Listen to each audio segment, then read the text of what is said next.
Eden itu kata berkat. Memang Kata ada. berkat itu. Lah itu di kitabnya Yahudi, barak, Lah, berkat itu barak dalam bahasa Ibrani. Itu jelas itu. iya. Aku Sudah diterjemahkan ke Indonesia. Ya itu kan kitabnya saudara kita Yahudi, di Kristen maksudku kok di gereja kok Ada di diberkati. Bible. Kan mengimani perjanjian lama dan perjanjian baru. Saudaraku, yang diberkati Tuhan itu yang melakukan perintahnya. Bagaimana mau diperintahkan? Mau diberkati? Kalian berkumpul dengan orang-orang yang tidak bersunat, makan babi, makan diharamkan, dan juga ibadah minggu, nyembahna orang. Gimana mau diberkati Tuhan? Yang ada cuma dikutuk. Astagfirullahaladzim, ya Allah ya Karim, saudaraku ini. Dikutuk. Yesus mengatakan dalam Matius 25 nomor 41. Enyahlah engkau wahai orang-orang terkutuk. Enyahlah ke dalam api neraka yang menyala-nyala. Bersama dengan iblis dan malaikat-malaikatnya. Yang orang terkutuk itu siapa? Yang keluar dari kubur itulah. Siapa lagi? Dan siapa penyembah manusia yang keluar dari kuburan ini? Kata Yesus di Matius 12 nomor 38-40. Angkatan jahat ini, orang-orang jahat ini minta satu tanda. Dan tidak akan diberikan kepada orang jahat sebuah tanda apapun. Selain anak manusia keluar dari kubur. Itu tanda untuk orang jahat. Nah sekarang yang memperingati keluar dari kubur itu pada hari Minggu siapa? Kami. Ya orang jahat nih Ya enggak lah. Enggak dong. Kok begitu sih? Masa Itu tanda Yunus bang. Itu tanda Yunus. Beda bang. Tanda angkatan jahat, orang-orang jahat ini minta satu tanda. Dan tidak akan diberikan satu tanda apapun kepada orang-orang jahat selain tanda Yunus. Sebab Tanda Yunus 3 Yunus. hari 3 malam di dalam perut Di perut ikan. ikan. Demikian juga anak manusia. Yang keluar dari kubur anak manusia atau anak ayam? Beda lah itu bang. Demikian juga anak manusia akan keluar dari kubur 3 hari 3 malam dari perut bumi. Itu tanda untuk orang-orang jahat. Nah, siapa sekarang yang menjadikan tanda itu sebagai simbol agama?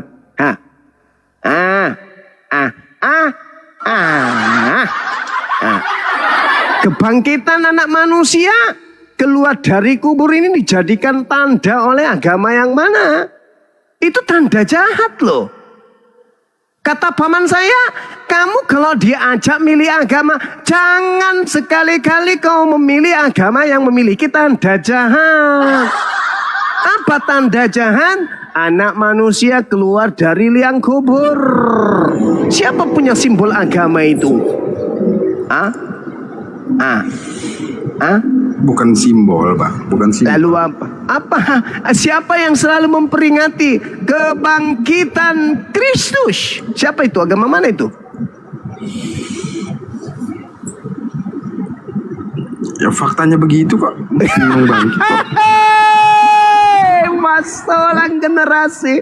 Teman-teman, kata saudara kita Arom, katanya begitu kok. Pakatanya begitu.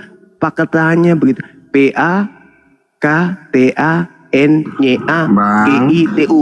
Pakatanya begitu. Di dalam Ibrani kan udah jelas bahwa dia memang mengalahkan maut bang. Kematian itu mengalahkan maut. Dan dia diberkati oleh Tuhannya dengan doa-doanya untuk mengalahkan maut bang. Kemudian bangkit dengan tubuh kemuliaannya. Saudara, saya minta Anda jujur. Siapa yang minta mengalahkan kematian? Yang minta mengalahkan kematian? Iblis atau anak keturunan Adam? Siapa yang minta dipanjangkan umurnya untuk supaya menggodai makhluk lain? Siapa yang mengalahkan maut? Loh, kalau meminta dipanjangkan umur itu bang, itu kan memang Tuhan itu memang punya apa ya namanya ya? menginginkan iblis itu tetap hidup sampai Ya iya, nanti dia mengalahkan untuk menggoda maut. manusia. Iblis itu mengalahkan maut. Dia Loh, nggak kena enggak, mati Bang. dia. Tidak pernah iblis itu mati. Iblis tidak pernah mati. Maut itu dosa, Bang, artinya, Bang. Pindah lagi ke situ. Keburukan itu maut, Pindah Bang. lagi ke situ. Karena upah dosa adalah padahal maut. yang Anda ingin jual Gitu. tadi itu adalah orang yang merangkak keluar dari kubur mengalahkan maut. Sekarang iblis. Sekarang dosa katanya. Saudaraku, iblis itu tidak pernah mengenal maut. Betul, Tidak tapi pernah Yesus mengenal mati. maut. Tapi Yesus mati dulu. Nah, Yesus terus dia mati bangkit dulu. lagi. Terus dia Baru bangkit. mengalahkan maut. Nah, Saudara karena sadar untuk- nggak di dalam gini, Bible gini. itu? Saudaraku, Anda sadar nggak dalam Bible itu? Yesus masuk ke kubur ngobok-ngobok penduduk di sana. Betul?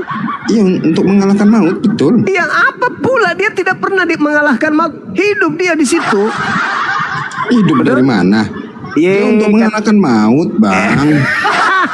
Mas orang generasi. Jangan dipelintir. Yang mengalahkan maut itu iblis. Bang, Iblis yang mengalahkan maut. Sampai mereka itu tidak mati. Artinya keburukan-keburukan. Kalau Yesus itu diselamatkan dari maut oleh Bapa, karena Bapak menginginkan dia bangkit lagi, Bang. Gitu.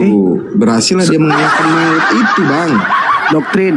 Sekarang begini saudaraku Arom, kita jujur aja deh. Saudara punya dua kitab, satu dari Yahudi, satu dari Romawi. Ketika Anda menggabungkan dua surah ini, dua kitab ini, Anda harus menerima konsekuensinya.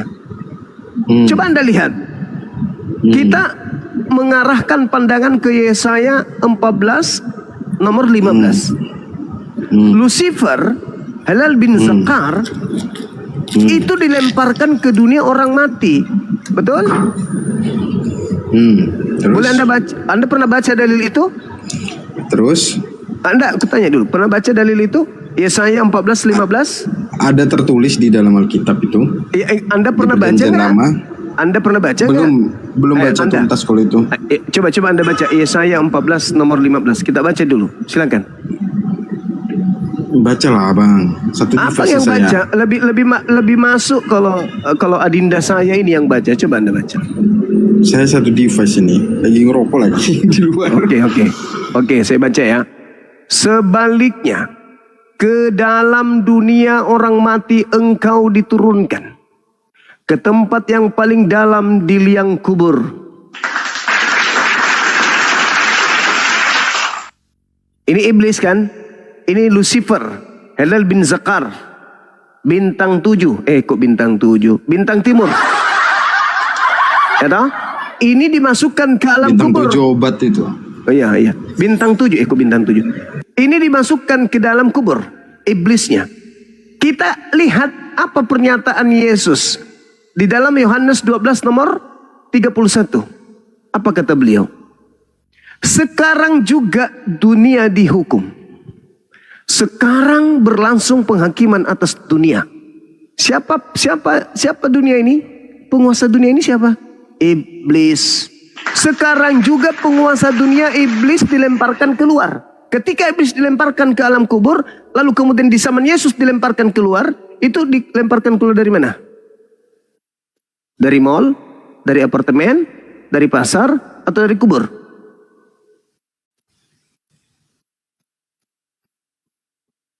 Ketika iblisnya tadinya dilemparkan ke kubur, lalu Yesus mengatakan, sekarang juga penguasa dunia, yaitu iblis, dilemparkan keluar. Berarti dilemparkan keluar dari tempat dia dilemparkan ke dalam. Nah, sekarang iblisnya mau dilemparkan dari mana? Dari dalam kubur, dari dalam WC, dari dalam ember, atau dari mana? Dari dalam kubur. Mantap, bah. Asyhadu. Itu kan menceritakan cerita sebelumnya kalau dia, Bang. Wa antum syuhada, engkau menyaksikan. Tapi kenapa kamu ingin membelokkan kata Quran? Kamu tahu, kamu mengerti, kamu paham, kau baca, kau lihat, kau dengar, kau rasakan. Wa antum syuhada. Tapi kenapa kau membelokkan kata Allah? Kenapa? Wa mallahu bighafilin amma ta'malun. Pengajarannya itu bang, pengajarannya itu kan menceritakan dari perjanjian lama bang. Iya, Itu perjanjian lamanya. Perjanjian belum dia lamanya kan mengatakan kematian, belum dia iblisnya. merasakan kematian dan kebangkitan.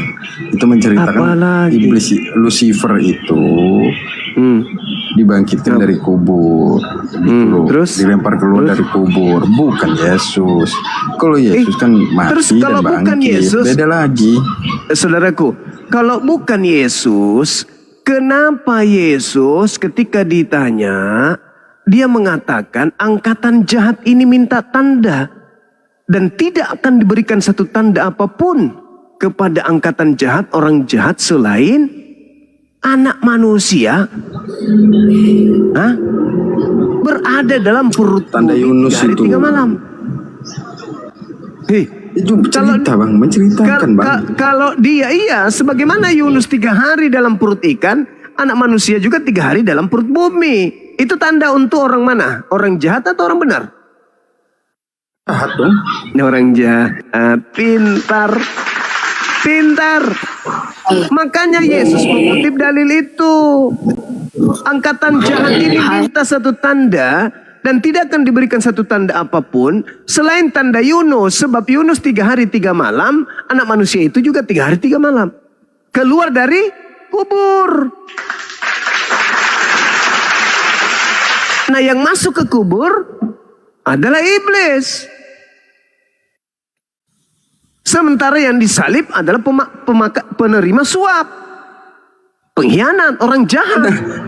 Di mana? Siapa yang nerima suap? Siapa? Yesus rupanya nerima suap, kan enggaknya? Yudas dong. Yudas mati gantung diri bang. Karena nerima suap. Iya, setelah kematian Yesus.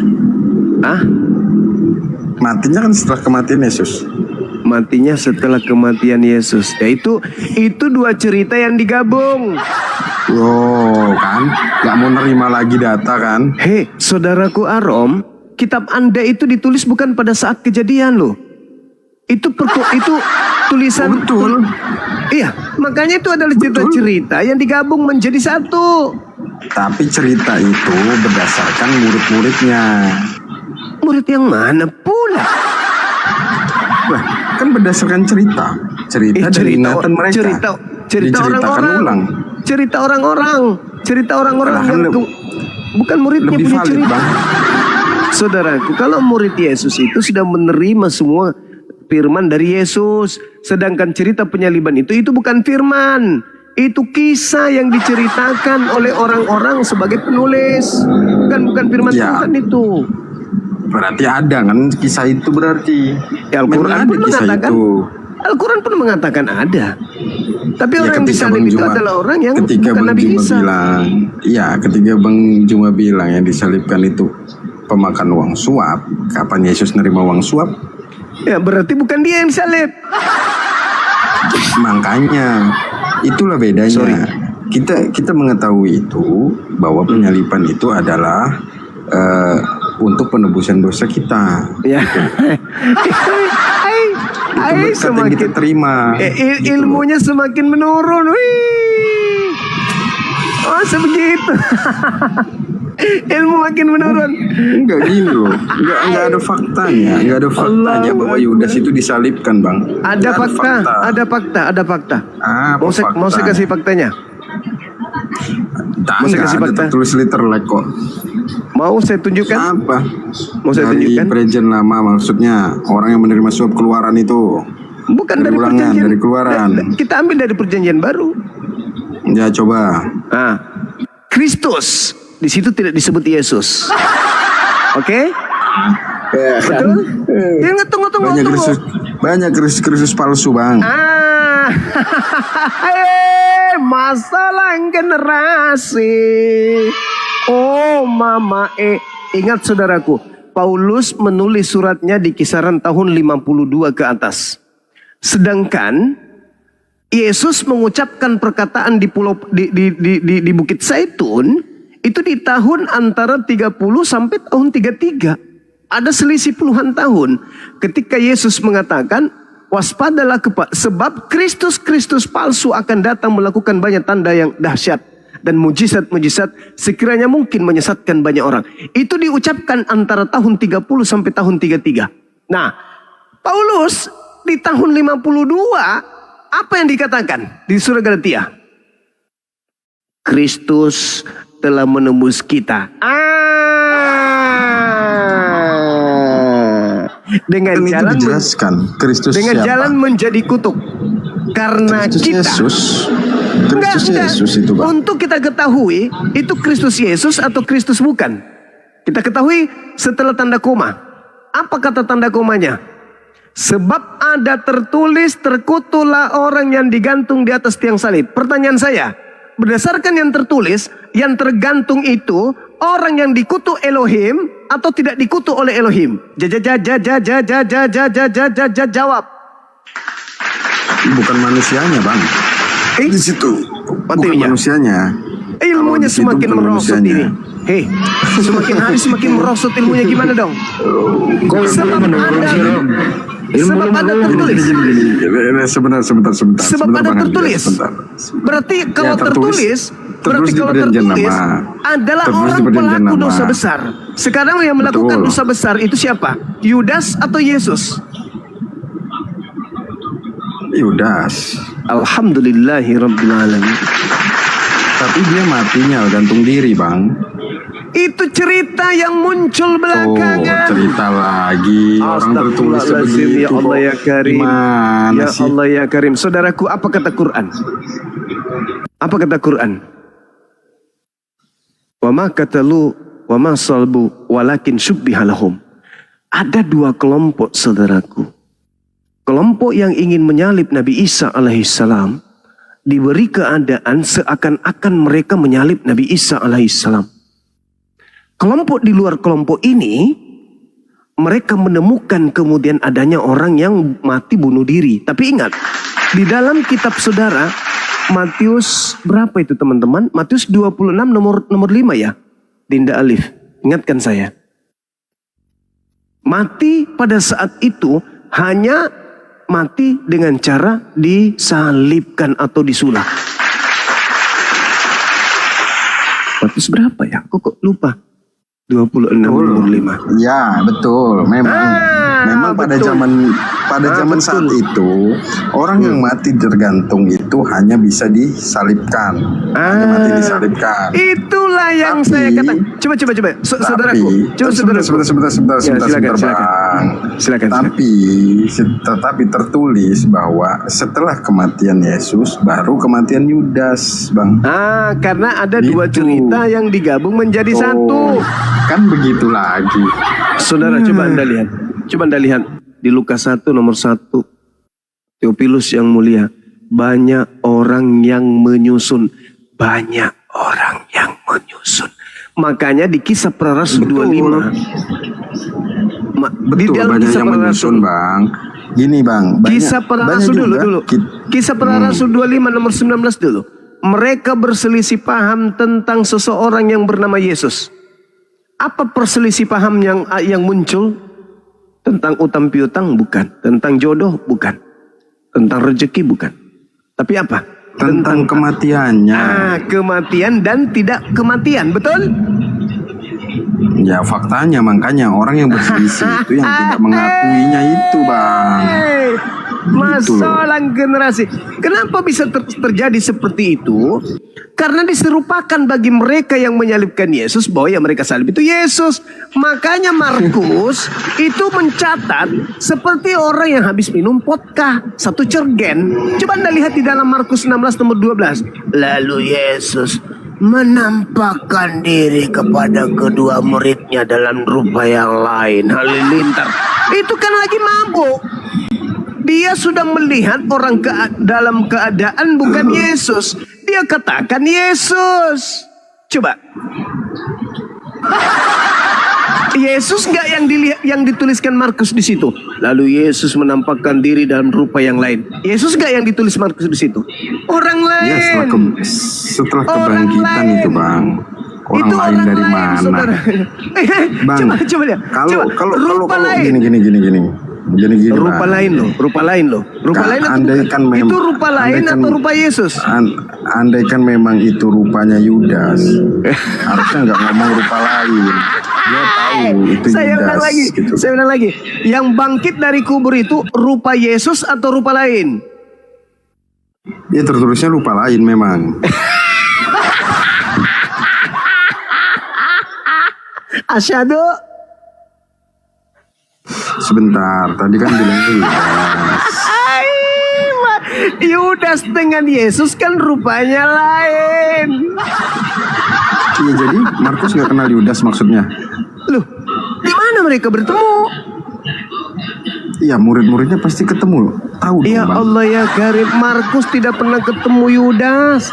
Markus tidak pernah ketemu Yesus. Itu kan menunjukkan diri Masa kepada orang muridnya kan. generasi. Menunjukkan diri kepada Oke. muridnya kan. Oke saudaraku, sekarang ketika oknum ini dalam rupa bukan rupa Yesus datang kepada Markus, dari mana Markus tahu kalau itu Yesus? Sementara yang muncul bukan rupa Yesus. Ayo.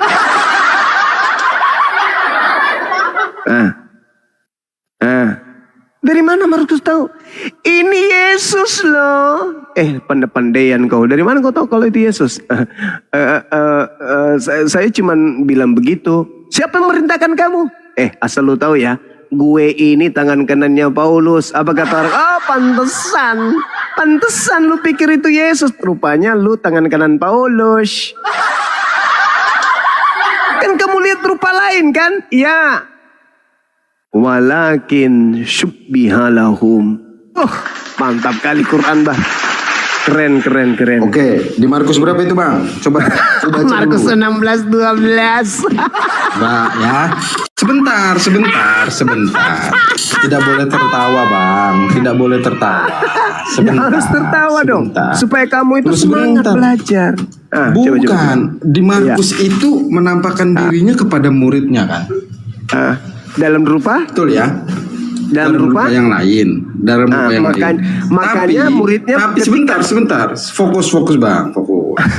Tapi Bang Jumo barusan bilang bahwa itu kan Yudas. Kata Bang Juma yang diserupakan. Ya kan? Nah, kalau dia menampakkan diri dengan rupa lain, maksudnya rupanya Yudas, ya berarti harusnya muridnya tahu dong Bang, itu Yudas. Tapi kan enggak. Tapi kan faktanya enggak. Justru begini, dengarkan saya. Ketika ada sosok muncul di tengah-tengah muridnya, murid kaget dan ketakutan sebab mengira melihat hantu. Markus kemudian mencatat. Kenapa mencatat seperti itu? Yesus menampakkan diri kepada muridnya dengan dalam rupa yang lain. Kenapa Markus menulisnya? Karena melihat murid-muridnya mengiranya hantu. Mengiranya hantu gitu loh.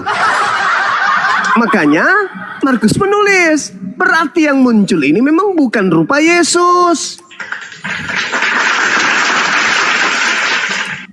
Iya, barusan Bang Juma bilang bahwa dia menampakkan diri kepada murid-muridnya kan. Iya. Benar Dalam kan, rupa? Bang? Dalam rupa? Dalam rupa yang lain.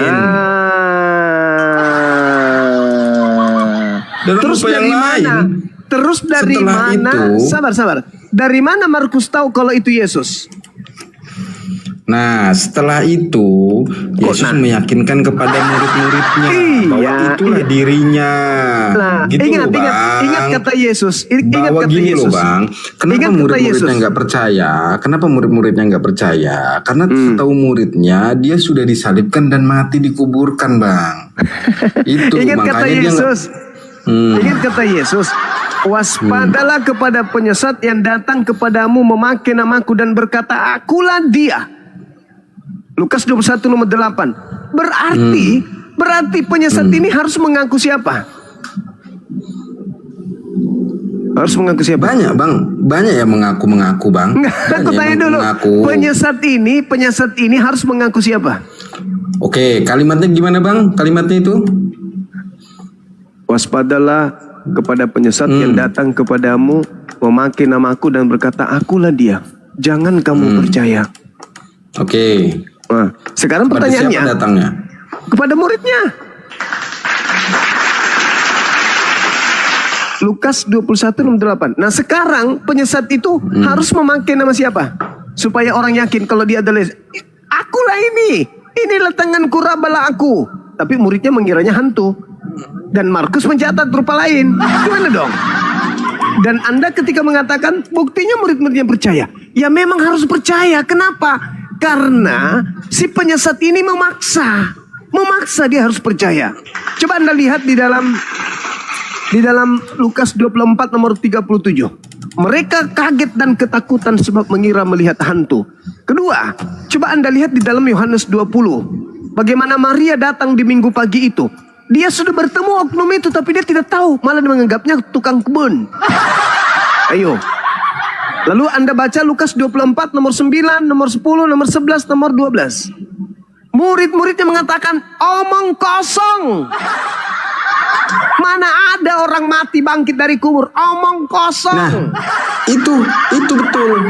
Karena murid-muridnya itu manusia yang belum percaya waktu itu, Bang. Tentang kebangkitan. Saudaraku, Gitu. Karena mereka belum percaya dengan kebangkitan, Bang. Karena Salah, Anda pada lupa, saat Anda pengajaran Yesus, pada saat pengajaran Yesus, dia nggak pernah menceritakan tentang kebangkitannya, Bang. Gitu. Anda salah, keliru. Tadi coba ingat tadi ajaran yang saya ajarkan.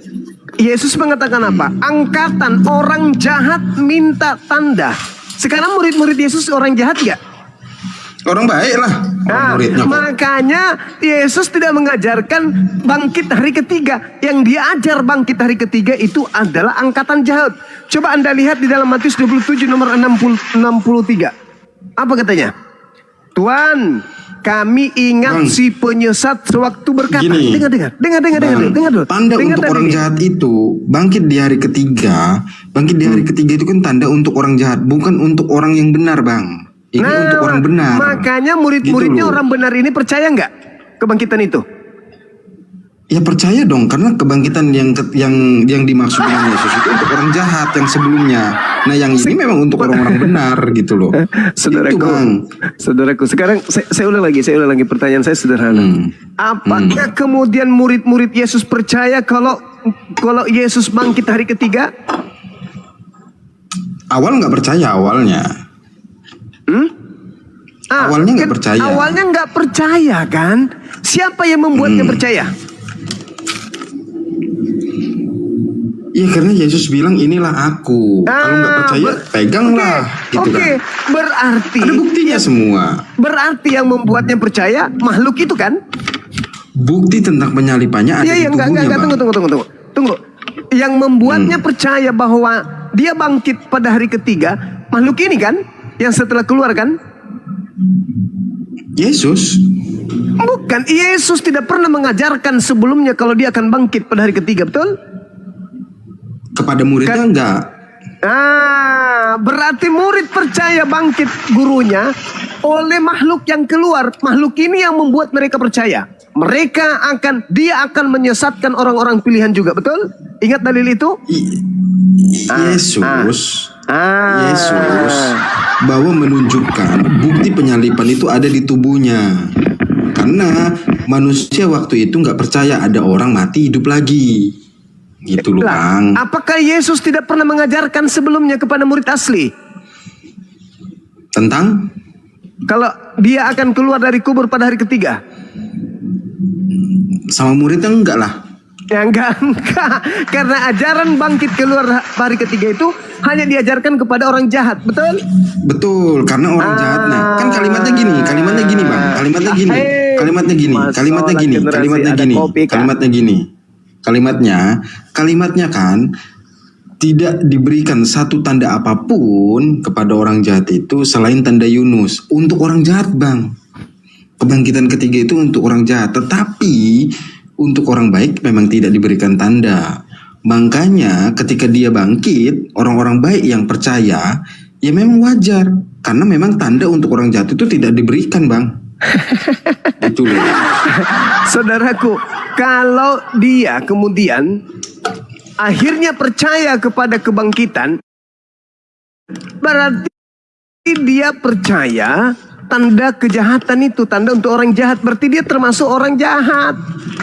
Oh, Dan nggak hal mungkin, ini Masa Tuhan Yesus mau menyesatkan murid-muridnya sendiri? Itu nggak mungkin, Bang. Justru murid-muridnya diberikan gelar Rasul, Bang. Karena itulah saudaraku, yang keluar dari kubur hari ketiga itu bukan Yesus. Makanya coba Anda lihat menurut di dalam Bang Juma. Menurut Yesus. Karena kok menurut Yesus pula? Kan itu tanda untuk angkatan jahat, bukan tanda untuk muridnya. Angkatan jahat minta satu tanda, Bang. Minta satu tanda. Dan tidak akan diberikan satu tanda apapun. Sekarang orang jahat ya, Bang. Untuk orang jahat, bukan untuk orang baik. Ketika orang baik minta tanda apa yang dikasih ke mereka orang baik? Kan masing-masing punya tanda. Ayo. Apa tanda orang baik? Orang baik yang mengikuti ajaran Yesus Kristus. Kok semakin rendah aja pengetahuannya? Kok bisa kayak gitu? Orang baik minta tanda kepada Yesus. Gulu. Apa tanda kedatangan lu? Itu untuk akhir zaman. Itu tanda. Aduh, gimana sih? Itu tanda untuk akhir zaman, gimana sih, Bang? Angkatan benar ini minta satu tanda dan tidak akan diberikan satu tanda selain anak manusia akan nampak di tengah langit. Itu tanda untuk siapa? Untuk orang jahat baik. Atau untuk orang baik? Sama nggak tanda dengan orang jahat? Begini, Bang, untuk orang yang percaya tentang kebangkitan dan hidup, ya Bang ya, bahwa dia memang hidup dan akan menghakimi di akhir zaman nanti, itu tandanya, Bang, dia datang yang kedua kalinya. Tapi tidak untuk orang jahat, Bang. Justru gitu datang kedua kalinya untuk mengajarkan angkatan jahat dan pengikutnya bahwa yang mereka sembah itu bukan dirinya. Itu kan tanda. Kamu kenapa kamu percaya kepada orang yang keluar dari kubur? Emang aku pernah mengatakan itu sebagai tanda untuk kalian yang orang benar? Enggak kok. Nah, kenapa kalian ikut percaya? Padahal itu bukan tanda untuk kalian. Tanda untuk kalian, aku datang di tengah langit. Data di Ibrani, Bang, menjelaskan bahwa kematian dan kebangkitan itu ada, Bang. Jadi dia memang menyelamatkan umat manusia. Saudara, Anda baca Matius 27 nomor 63. Tuhan, Matius lagi. Kami ingat si penyesat sewaktu berkata sesudah 3 hari aku dibangkitkan. Siapa? Si penyesat atau siapa itu? Kami ingat, Bang, kalau abang coba dah, abang gini ya, coba abang pisahkan pengajaran dan kebangkitan itu dulu, Bang. Baru ini bisa kita mengenal yang bangkit keluar dari kubur itu adalah si penyesat. Menurut Matius 27 nomor 63, begitu juga menurut Yesus. Si penyesat ini akan dilemparkan keluar dari kubur. Menurut Bang Juma, ketika Elohim membangkitkan Yesus di hari ketiga, Bapak membangkitkan Yesus di hari ketiga, berarti Bapak meniatkan untuk menyesatkan orang gitu? Angkatan jahat minta satu tanda. Dan tidak akan diberikan satu tanda apapun. Selain tanda Yunus, 3 hari 3 malam. Dan Yesus ini kan dibangkitkan oleh Bapak, Bang. Saudaraku, tidak ada Yesus dibangkitkan oleh Bapa. Yang dibangkitkan oleh Bapa itu adalah Sibilisisis.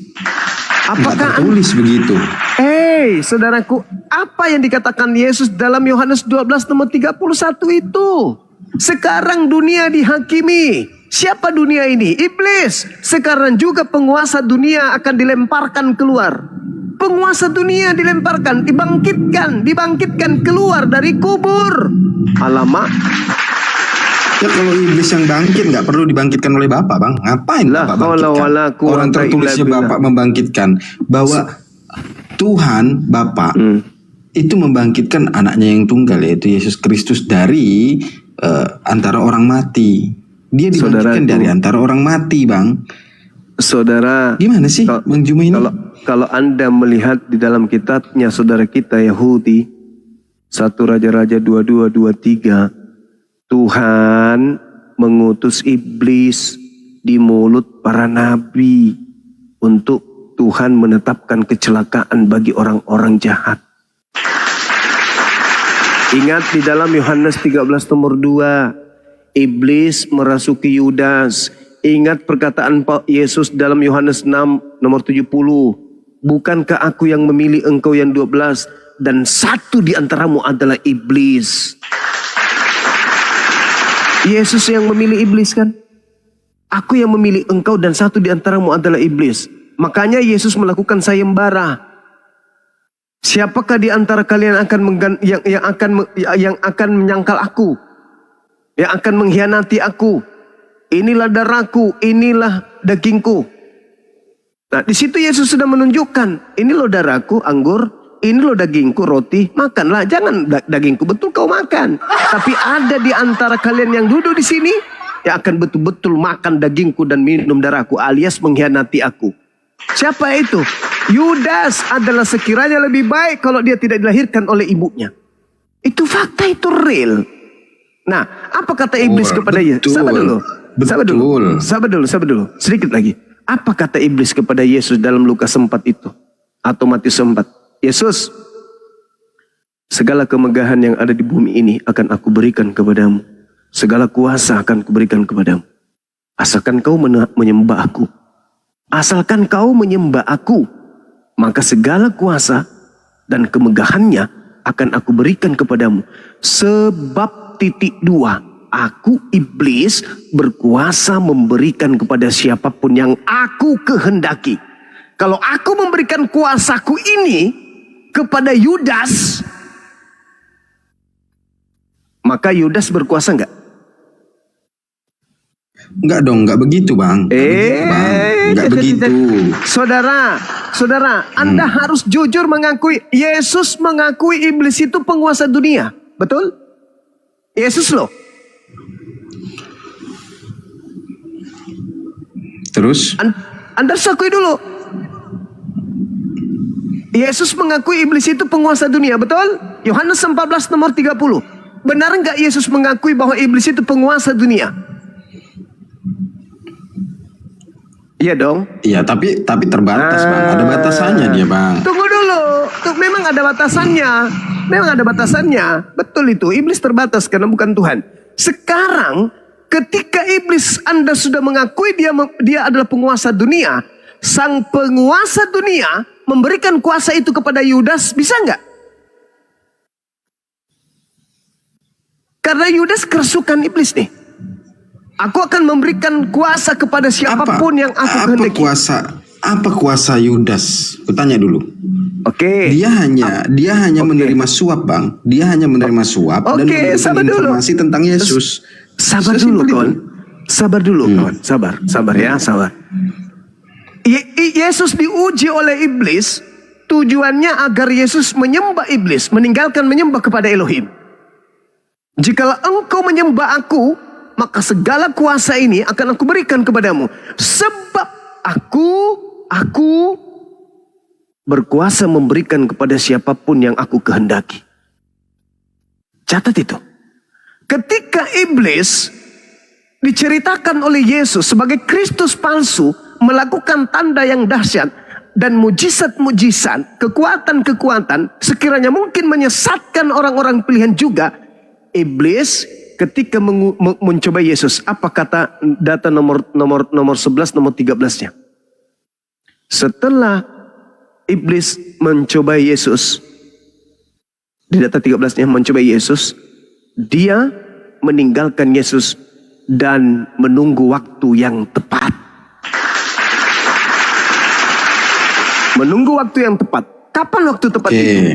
Sabar, saya belum selesai. Dengarkan dulu, sedikit lagi. Kapan waktu tepat itu? Ketika orang-orang Roma, orang-orang Yahudi ingin menangkap Yesus.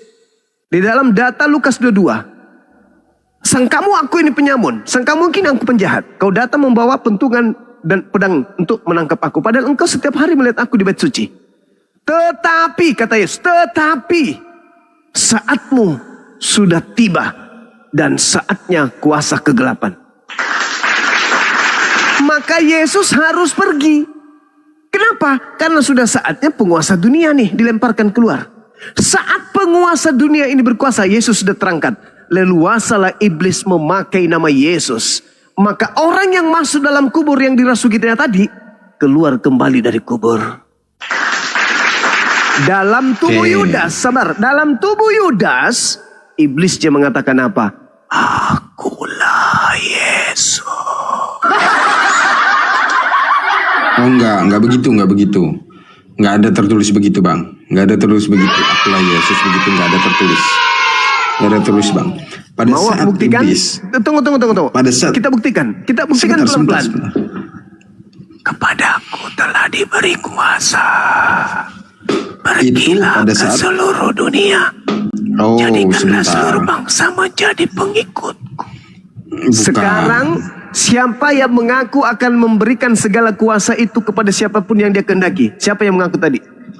Sebentar. Pada saat pencobaan itu. Ayo. IQ-nya Sebentar. ditambah. Ayo. Sebentar. Pada saat pencobaan itu, iblis tidak mampu mencoba Yesus, Bang. Oke. Ya, berarti Tidak sedikit pun mampu mencoba Yesus. Oke, berarti iblis tidak memberikan kuasa kepada Yesus, betul?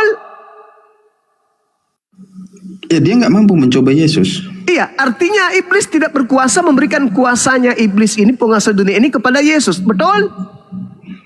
Ya betul. Nah, sekarang siapa yang keluar dari kubur mengaku telah diberi kuasa? Halilintar. Itu Yesus. Ahai, masalah generasi. Berarti Yesus menerima kuasa dari penguasa bumi. Salah. Dia menerima kuasa. Saudaraku. Kepadaku telah diberikan kuasa di langit saudaraku. dan di bumi. Coba. Itu Boleh melalui Anda Bapa. Yesus itu berkata dalam Yohanes 5 nomor 30, aku tidak dapat berbuat apa-apa dari diriku sendiri. Mana kuasamu? Betul. Mana pada saat kuasanya? pengajaran. Pada saat pengajaran. Pada saat Kenapa? kebangkitan. Pada Dia saat dibangkitkan keluar dari oleh kubur. Bapa. Dia dibangkitkan oleh Bapa Di dan mana diberikan kuasa. dalilnya? Di mana dalilnya Bapa memberikan kuasa kepada dia setelah dia keluar dari kubur? Di mana dalilnya? Di mana dalilnya? Dia mengalah. Dia itu, Bang. Mengalahkan maut lagi. Kematian mengalahkan maut dan kebangkitan. Itu udah bukti, Bang. Bukti bahwa dia diberikan kuasa. Apa kata Yesus? Apa kata iblis? Kuasa aku berikan kepadamu kalau engkau menyembah aku. Yesus tidak menerima.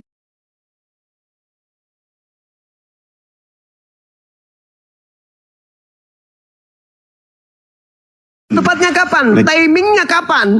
Dengar dulu, sabar. Timingnya kapan? Pada saat kemudian Yesus berkata, tanda Yunus hari ketiga, tanda untuk angkatan jahat dari si jahat, itulah timingnya.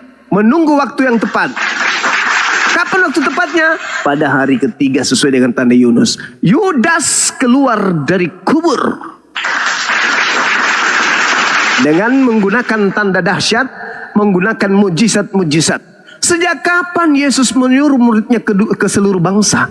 Matius 10 nomor 5 nomor 6. Yesus berpesan kepada ke-12 muridnya agar jangan ke bangsa lain. Lalu siapa yang keluar dari kubur? Pergilah kepada seluruh bangsa lain. Jadikanlah seluruh bangsa lain menjadi pengikutku. Hai, itu siapa? Siapa yang menginginkan kemudian seluruh anak Adam mengikuti dia ke neraka?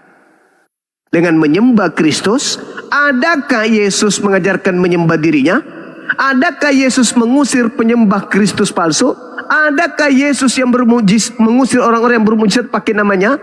Adakah Yesus mengajarkan murid waspada kepada iblis yang datang memakai namanya?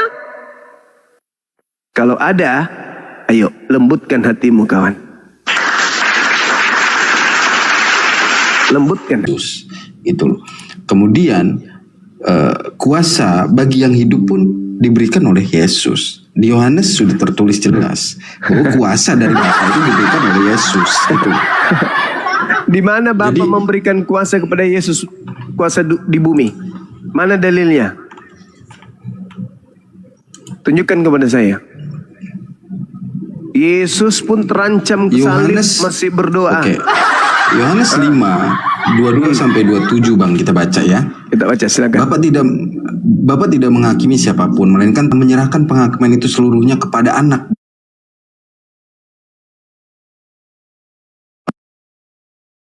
Seluruhnya kepada anak. yang datang kepadanya. Penghakiman. Iya, betul.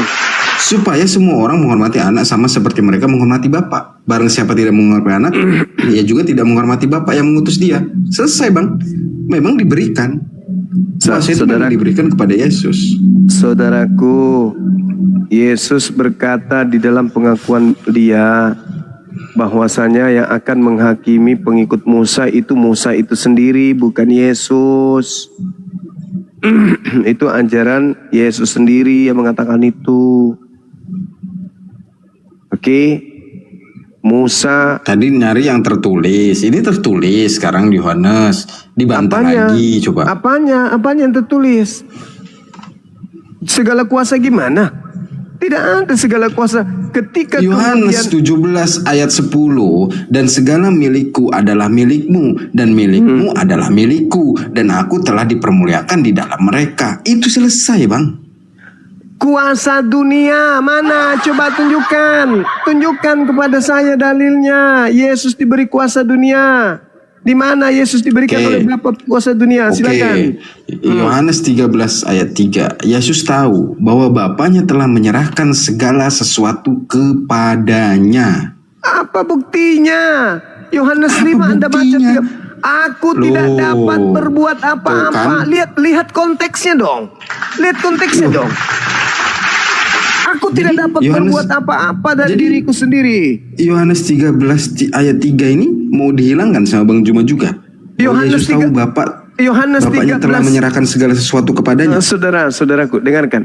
Ketika kita berbicara mengenai Yohanes 13 nomor 3 ini, itu ucapan Yesus atau bukan? Tuh, maunya begitu, maunya ucapan. Sedangkan Alkitab itu ada beberapa catatan dari pengingat murid-muridnya, Bang. Kesaksian Yesus ini yang harus dipercayai. Kesaksian Yesus. Yohanes 5 nomor 31. Jikalau aku bersaksi tentang diriku, aku bersaksi tentang diriku sendiri, maka kesaksianku itu tidak benar. Yohanes 13 nomor 3 itu bukan ucapan Yesus. Bukan. Itulah. Bingung jadi. Kalau menunjukkan data, Bang Juma bilang itu bukan. Saya minta data Yesus. Sedangkan itu tertulis. Saudaraku, Yesus berkata Yohanes 5 nomor 30. Anda bantah dengan karangan penulis Yohanes. Kan gimana Anda punya ilmu kok semakin menurun. Yesusnya berkata dalam Yohanes 5:30, aku tidak dapat berbuat apa-apa dari diriku sendiri. Nomor 31-nya, kalau aku bersaksi tentang diriku sendiri, kesaksianku itu tidak benar. Datang Anda kesaksian pengarang Yohanes, Anda hantam kepada kesaksian Yesus. Mana dong? Gini ya Bang ya, gini, karena Abang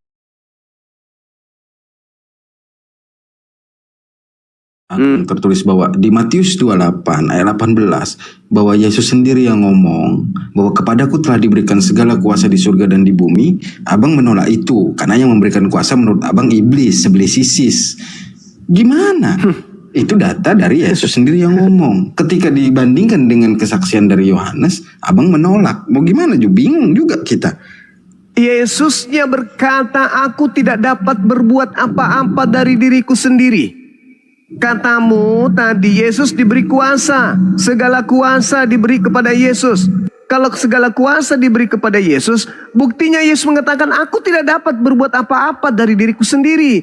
Lalu kemudian saudaraku kasih data Yohanes 13 nomor 3. Yesus tahu bahwa Bapaknya telah menyerahkan segala sesuatu yang kepadanya. Dan bahwa ia datang dari Tuhan dan kembali kepada Tuhan. Nah sekarang itu pengakuan siapa? Pengarang Yohanes. Kata Yesus apa dalam Yohanes 5 nomor 36? Ada kesaksianku yang lebih penting dari kesaksian Yohanes Pembaptis. Apa kesaksiannya? Aku tidak dapat berbuat apa-apa dari diriku sendiri. Itu kesaksian Yesus. Sedangkan yang keluar dari kubur, kepadaku telah diberi segala kuasa. Pergilah ke seluruh dunia, jadikanlah seluruh bangsa menjadi pengikutku. Ini apa ini? Apa ini? Hah? Bukankah Yesus tidak pernah mengatakan kepada kuasa dan yang menjadikan dan menjanjikan kuasa itu adalah iblis? Dan iblis mengatakan, aku berkuasa memberikan kepada siapapun. Kalau kuasa iblis yang berkuasa atas segala bumi ini, kata Yesus, penguasa dunia. Kalau penguasa dunia memberikan segala penguasaan itu kepada bom-bom, maka bom-bom pun akan menguasai bumi ini. Akan membawa kemudian orang-orang datang menyembah kepada dirinya. Kalau penguasa dunia, iblis, memberikan sepenuhnya kuasa itu kepada bom-bom, maka bom-bom pun bisa menyesatkan orang untuk menyembah dirinya. Penguasa dunia datang kepada Yesus, sembah aku Yesus. Jika kau sembah aku, segala kuasa dunia akan aku berikan kepadamu. Yesus terima enggak? Enggak terima. Ada makhluk yang keluar dari kubur tuh, yang sebelumnya dirasuki. Yohanes 13 nomor 2. Itu kan jelas tuh tertulis. Mereka sedang makan bersama dan iblis telah membisikkan rencana dalam hati Yudas Iskariot anak Simon untuk berkhianat Yesus. Iblis merasuki Yudas tuh. Nah, sekarang ketika iblis memberikan kuasa itu kepada Yudas, bisa nggak? Bisa nggak Yudas mengaku Yesus supaya banyak orang percaya, supaya banyak orang menyembahnya?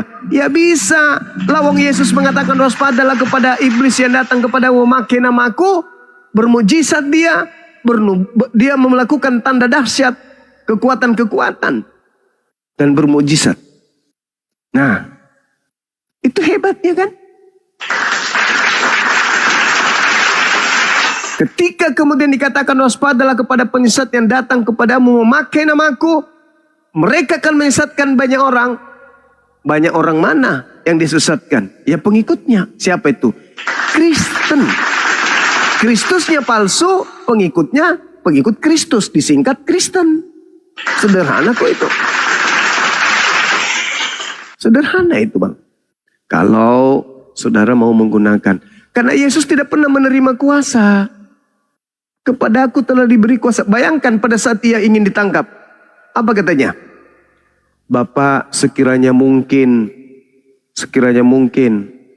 cawan ini bisa berlalu. Tapi bukan atas kehendakku, tapi atas kehendakmu yang terjadi. Apa yang terjadi? Maka seorang malaikat turun dari langit memberikan kekuatan kepada Yesus. Sehingga dia semakin bersungguh-sungguh berdoa. Peluhnya seperti titik-titik darah yang bercucuran ke tanah. Itu yang kau katakan diberi kuasa itu. Segala bumi diberi kuasa itu. Kalau Yesus punya kuasa diberikan kepada dia, udah ditendang semua itu orang Roma Yunani itu. Sama orang-orang yang Farisi yang mengkhianati dia. Yang ingin membunuhnya. Ingat di Taman Getsemani? Bagaimana dia marah kepada muridnya? Tidak bisakah kamu berjaga-jaga untuk sejenak saja? Aku ingin berdoa. Sampai dia marah sama muridnya. Diulang-ulang. Bolehkah kamu menjaga di sini? Jaga di sini. Jaga aku di sini. Aku mau berdoa. Mana kuasa itu kalau begitu? Kenapa dia bersungguh-sungguh? Peluhnya semakin seperti titik darah. Ketakutan kepada itu kan malaikat. manusia.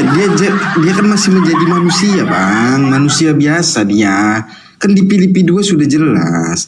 Dia menjadi hamba, menjadi manusia hingga taat sampai mati di kayu salib. Jelas bang. Mulai lagi Kenapa kan? jadi dimasalahkan itu? Mulai lagi kan? Mulai lagi kan? Mulai Kuasanya lagi. itu kan setelah kebangkitan bang. Saudaraku, ketika dikatakan kuasanya setelah kebangkitan, jelas sekali Yesus tidak pernah mengajarkan seperti itu. Itu hanya doktrin dogma gereja saja. Sedangkan kesaksian-kesaksian seperti itu tertolak. Jangankan kesaksian-kesaksian kalian yang tak ada dalil, hanya doktrin dogma. Yohanes 5:31 itu baca loh. Jikalau aku bersaksi tentang diriku sendiri, maka kesaksianku itu tidaklah benar. Lalu bagaimana kalau seorang Kristen bersaksi dari diri Kristen itu sendiri tentang Yesus?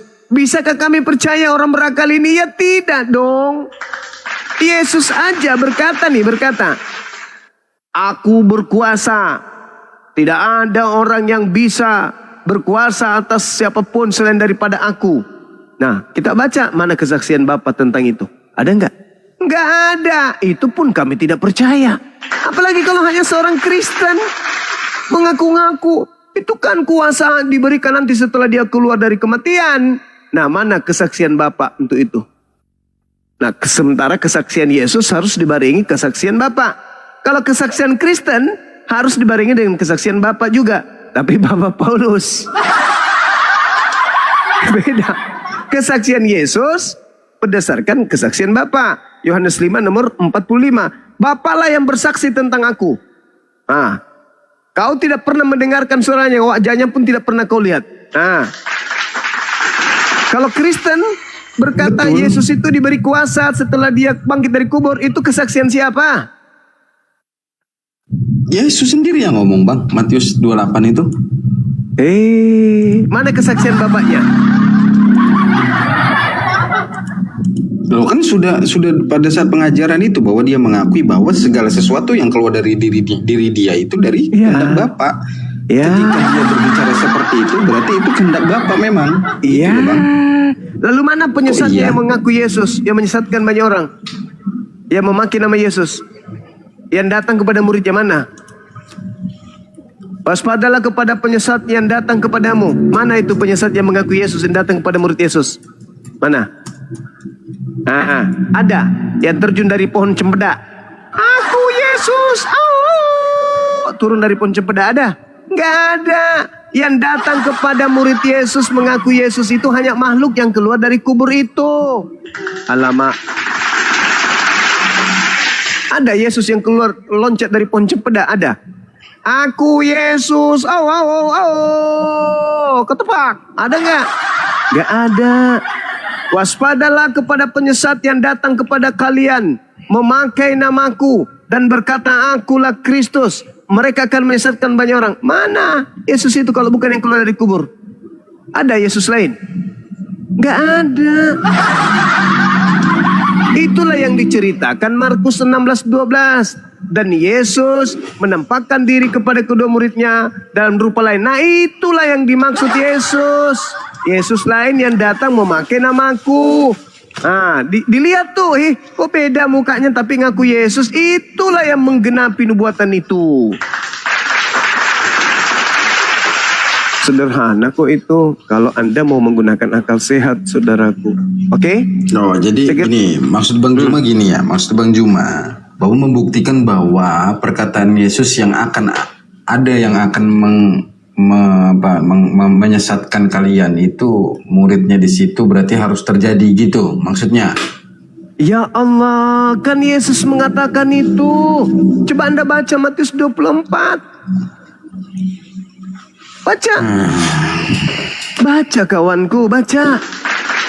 Penyesat itu harus datang di abad pertama. Makanya Yohanes 12 nomor 31 itu tolong dihargai loh.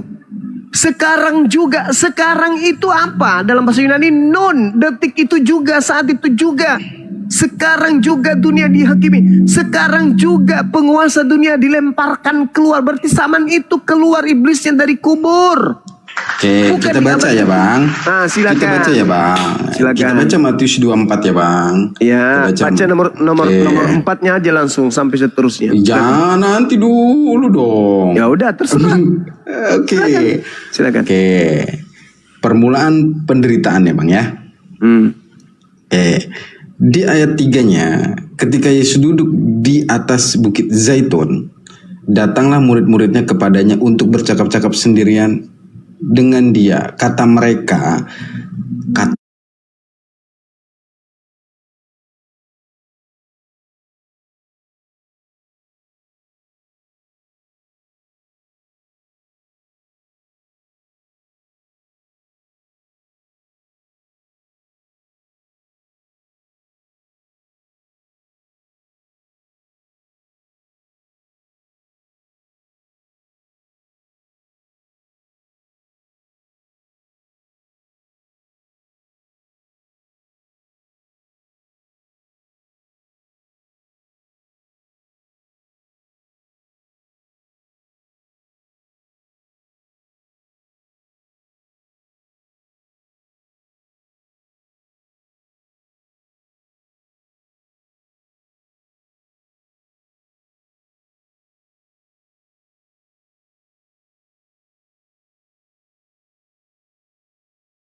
sama karena sama-sama memakai nama Yesus. Kan Yesus mengatakan penyesat mereka semuanya memakai namaku. Alamak, dalil dibaca tapi nggak dipaham, gimana dong? Kita Supaya pahami jangan itu, ada Bang. orang yang menyesatkan kamu. Kita paham tentang itu. Yang datang ke Paulus, yang datang ke Ananias, yang datang ke Pulau Patmos, itu memang Ngaku- satu oknum, Bang. Kata siapa satu oknum? Alamak. Gimana sih, Bang? Alamak. Yesusnya mengatakan banyak memakai namaku. Mereka sebab banyak orang akan datang dengan memakai namaku dan berkata akulah Mesias, dan mereka akan menyesatkan banyak orang. Kamu itu siapa? Murid. Ya murid. Berarti ketika dikatakan kamu, berarti penyesatnya itu zaman itu, abad itu datang ke muridnya. Alamak.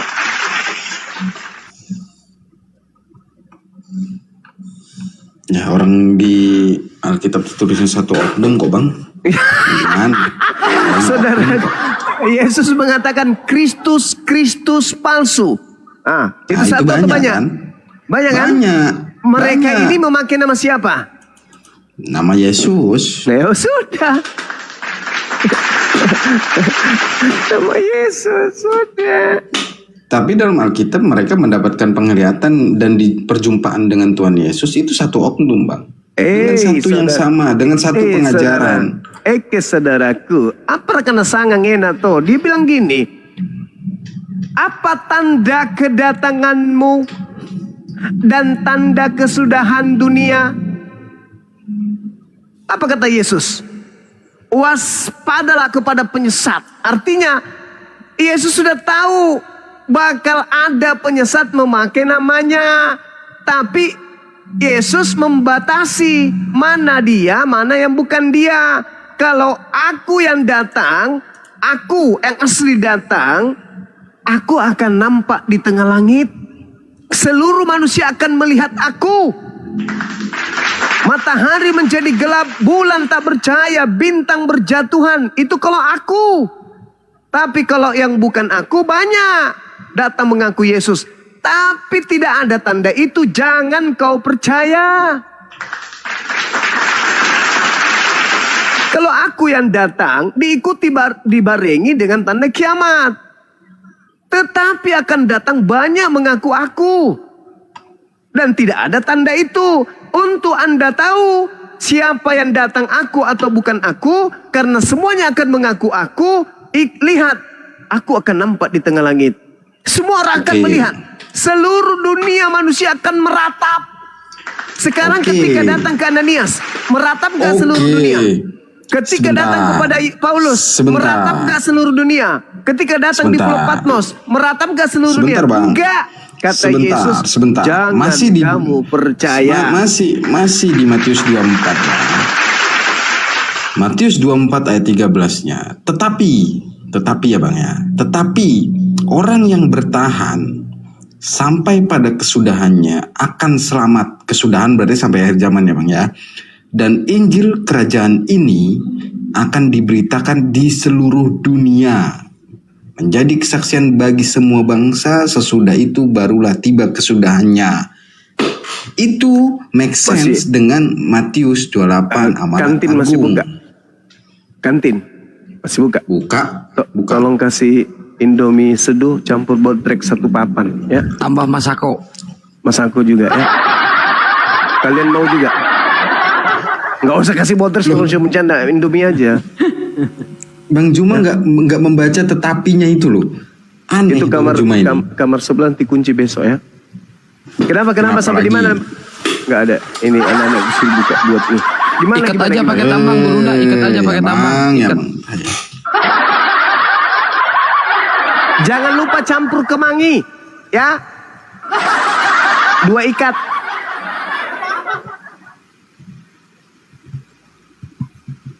Bener, Ya, Bang. panggil temannya bener. Wih, kemangi kata bos. Bener. Lanjut.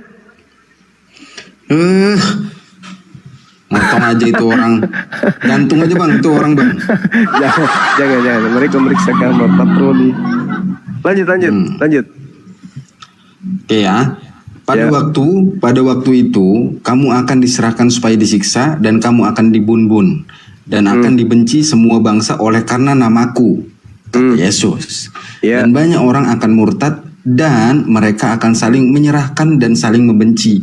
Banyak nabi palsu akan muncul dan menyesatkan banyak orang dan karena makin bertambahnya kedurhakaan maka kasih kebanyakan orang akan menjadi dingin. Tetapi ini kata Yesus ya bang. Tetapi orang yang bertahan sampai pada kesudahannya akan selamat. Kesudahan di sini berarti sampai selesai Yesus turun lagi. Ya. Dan Injil kerajaan ini akan diberitakan ke seluruh dunia bang. Menjadi kesaksian bagi semua bangsa, sesudah itu barulah tiba kesudahannya. Makanya sesuai dengan amanat agung setelah kebangkitannya, jadikanlah seluruh bangsa muridku, baptislah atas nama Bapa, Putra dan Roh Kudus, beritakanlah Injil ke seluruh bangsa bang. Oke, saya mengurai. Kamu akan mendengarkan berperang. Diurai. Pakai data dong. Iya. Matius 24 yang tadi kan. Kamu akan mendengar. Kamu di sini siapa? Murid. Nah, ada nggak pembantaian terhadap mereka? Sebelum Rasul Paulus ini. Nah, iya betul. Wah, ini yang dimaksud. Ada sayang. Iya itu aja nggak apa-apa. Itu yang aku maksud. Pada waktu itu kamu akan diserahkan supaya disiksa. Terjadi nggak? Terjadi nggak kepada murid? Iya. Siapa pelakunya? Siapa pelakunya? Nama Yesus kan dia bawanya ya. Siapa pelakunya? Komplotannya Paulus. Paulus in the gang. Dan banyak orang akan murtad. Kenapa mereka murtad? Keluar dari pengajaran karena dipengaruhi oleh sebelum bertobat. Iya, dipengaruhi oleh siapa sampai mereka murtad? Sebelum bertobat tapi ya. Tunggu. Tidak sebelum bertobat bang.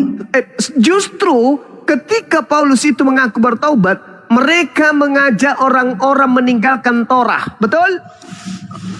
Bang, ada satu perjumpaan Paulus. Jujur dong. Jujur. Banyak nggak orang yang menjadi pengikutnya untuk meninggalkan Torah? Murtad dari Yahudi. Betul? Judaism. Betul? Banyak nabi palsu. Meninggalkan tradisinya. Betul. Banyak nabi palsu. Mengerti nggak nabi?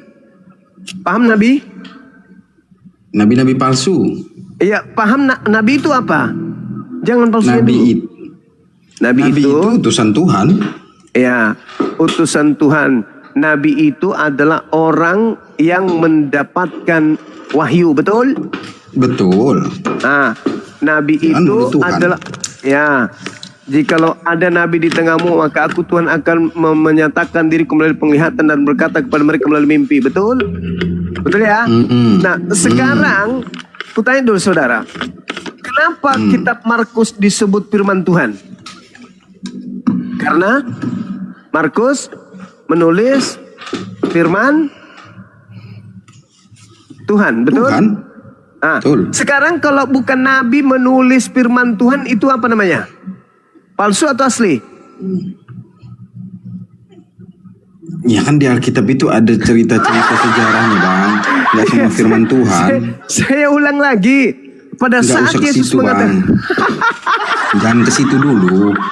Udah. Pada saat Yesus mengatakan ke murid asli, banyak nabi palsu. Di situ belum ada Markus, belum ada Paulus menulis, belum ada Lukas menulis, belum ada Matius menulis, belum ada Yohanes menulis, belum ada Petrus menulis, dan seterusnya. Itulah yang dimaksud nabi-nabi palsu itu. Pengajar-pengajar palsu, mereka inilah yang sampai kitabnya di kita, yang sampai kita pegang hari ini.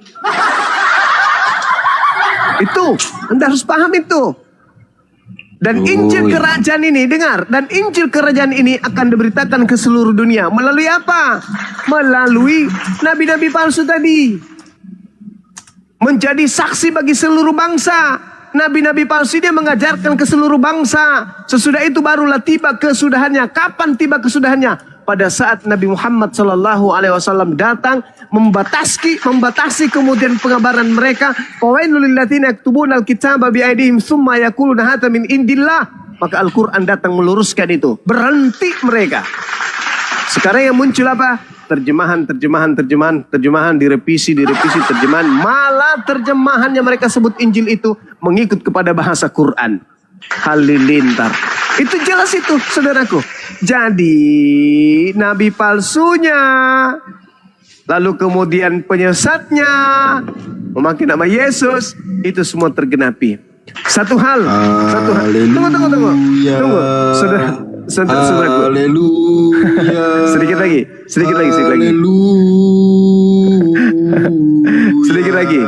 Sedikit lagi.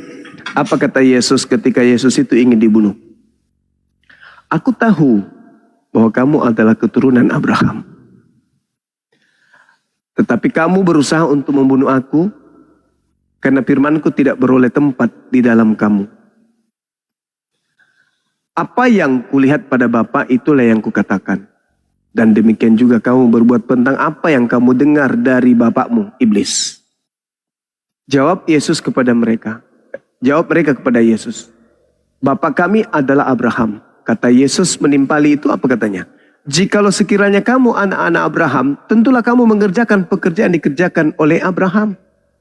Tetapi yang kamu kerjakan adalah berusaha membunuh aku. Berarti kamu itu bukan anak-anak Abraham. Aku seorang yang mengatakan kebenaran kepadamu, yaitu kebenaran yang kudengar dari Bapa. Pekerjaan yang demikian tidak dikerjakan oleh Abraham.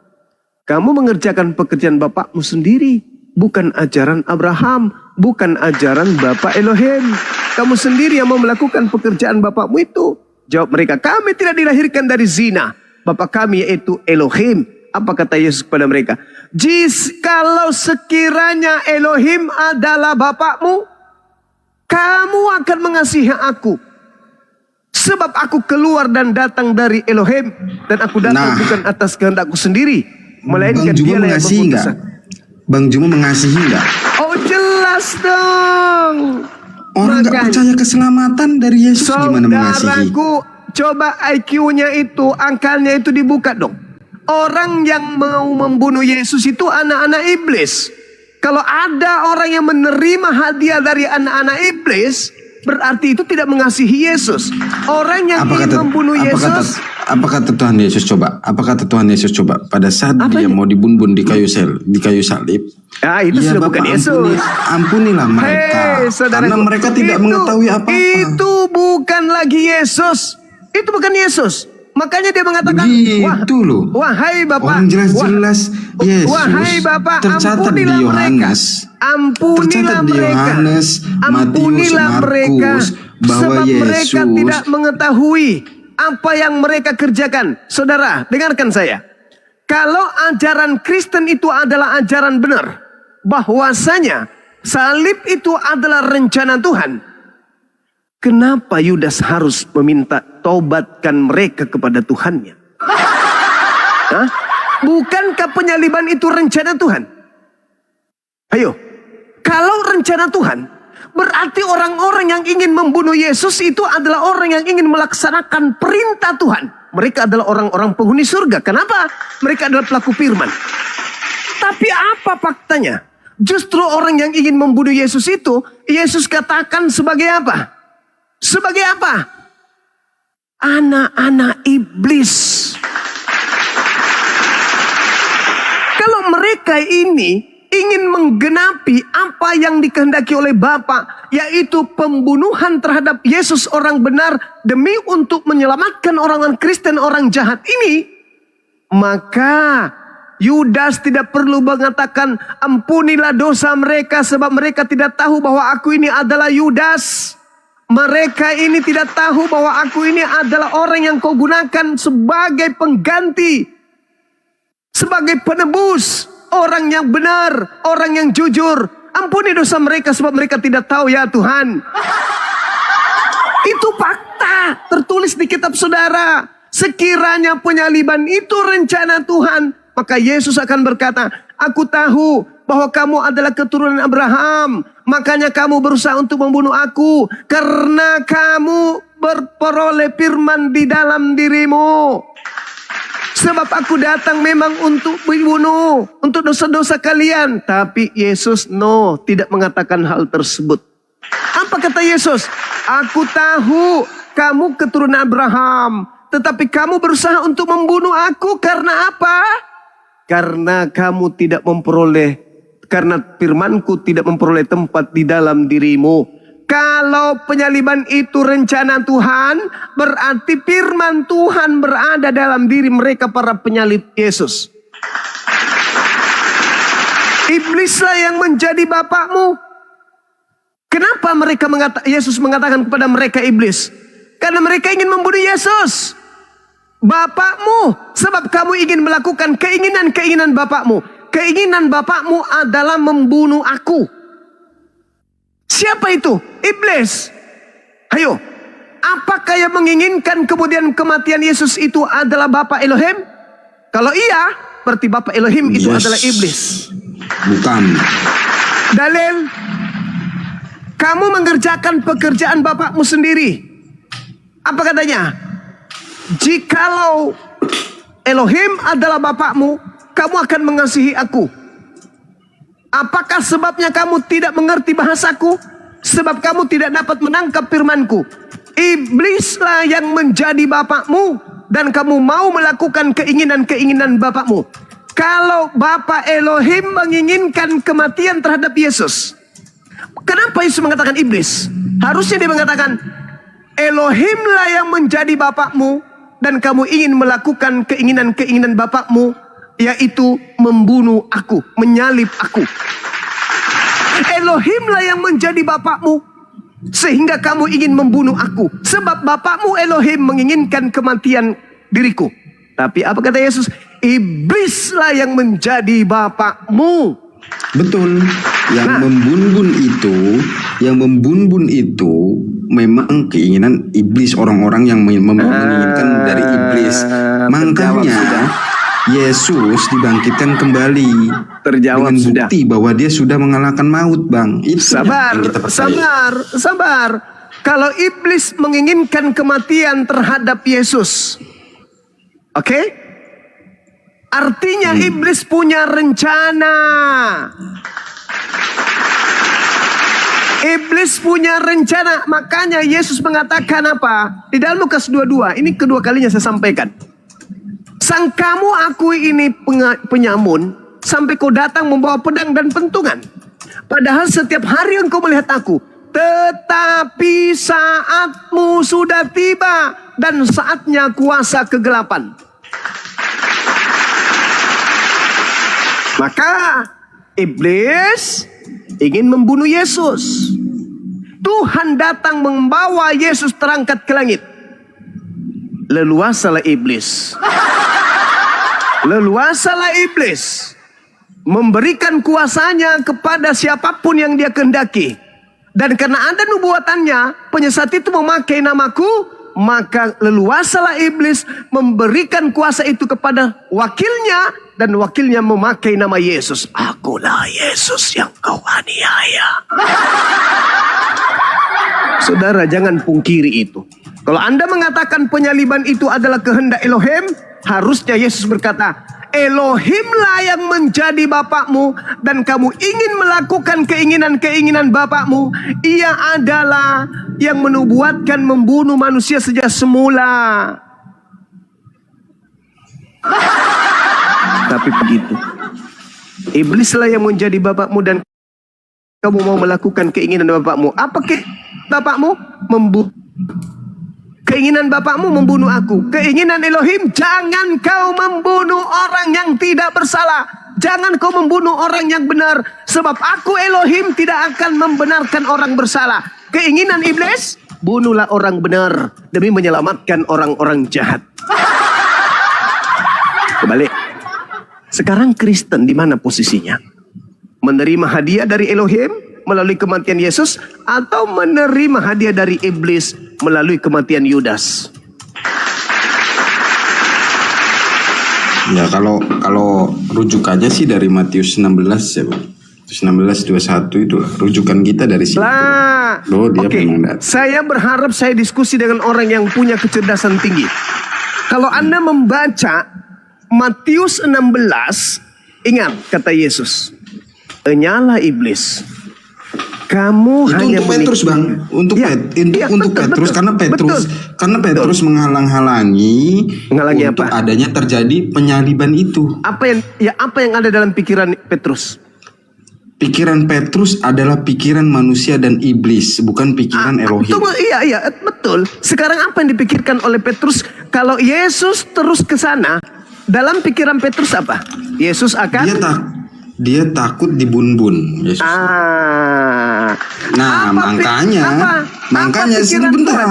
sebentar, kita baca ya. Jadi ketika Petrus menghalangi Yesus, guru jangan pergi ke sana kan, ibaratkan gitu cara sebab kalau kamu pergi ke sana, kamu akan dibunuh. Gitu kan. Oke.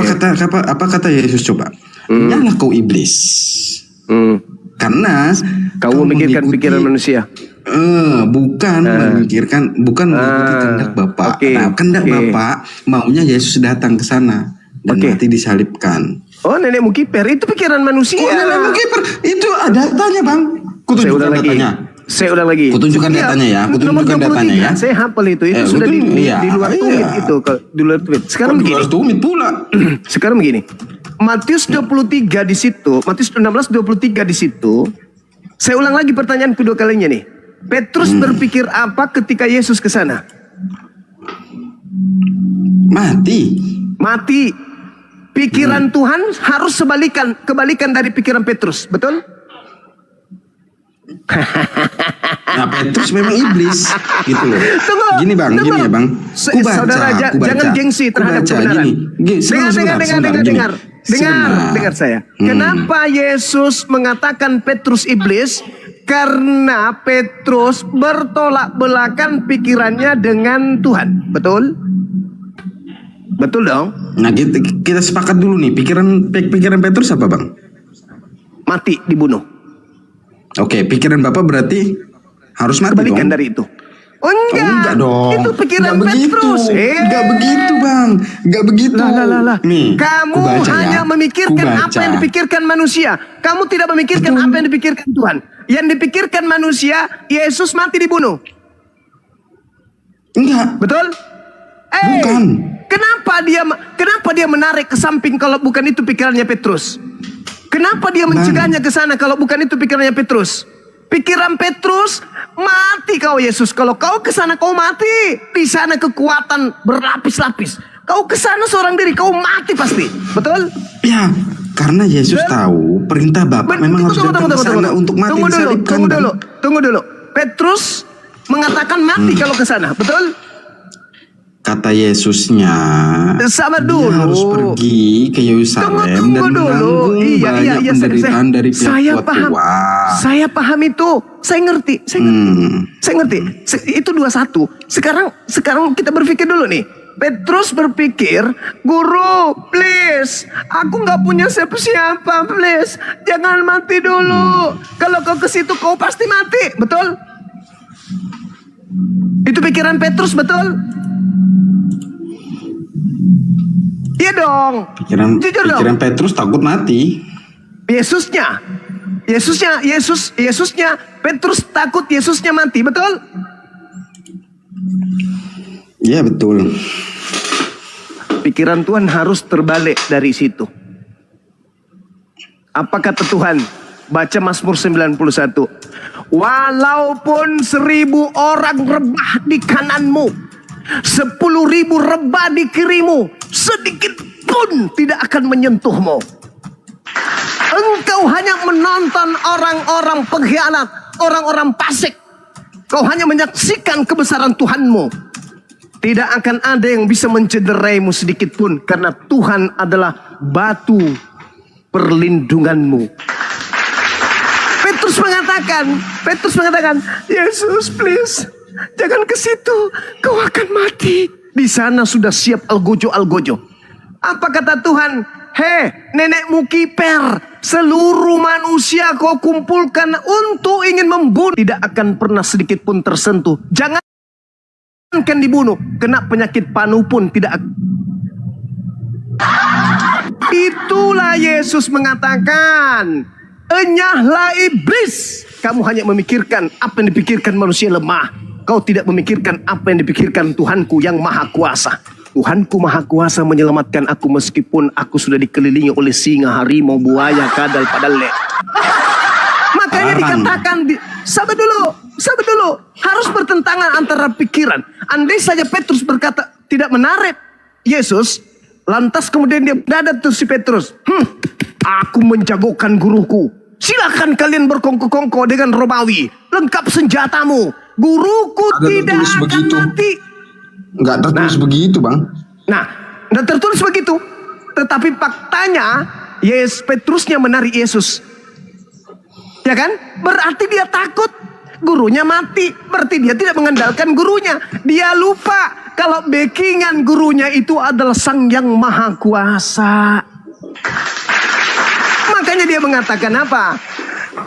Cawan ini biar berlalu, tapi bukan atas kehendakku. Kehendakmu, sekarang silakan kehendakmu Bapak. Apapun yang terjadi, akan aku lakukan.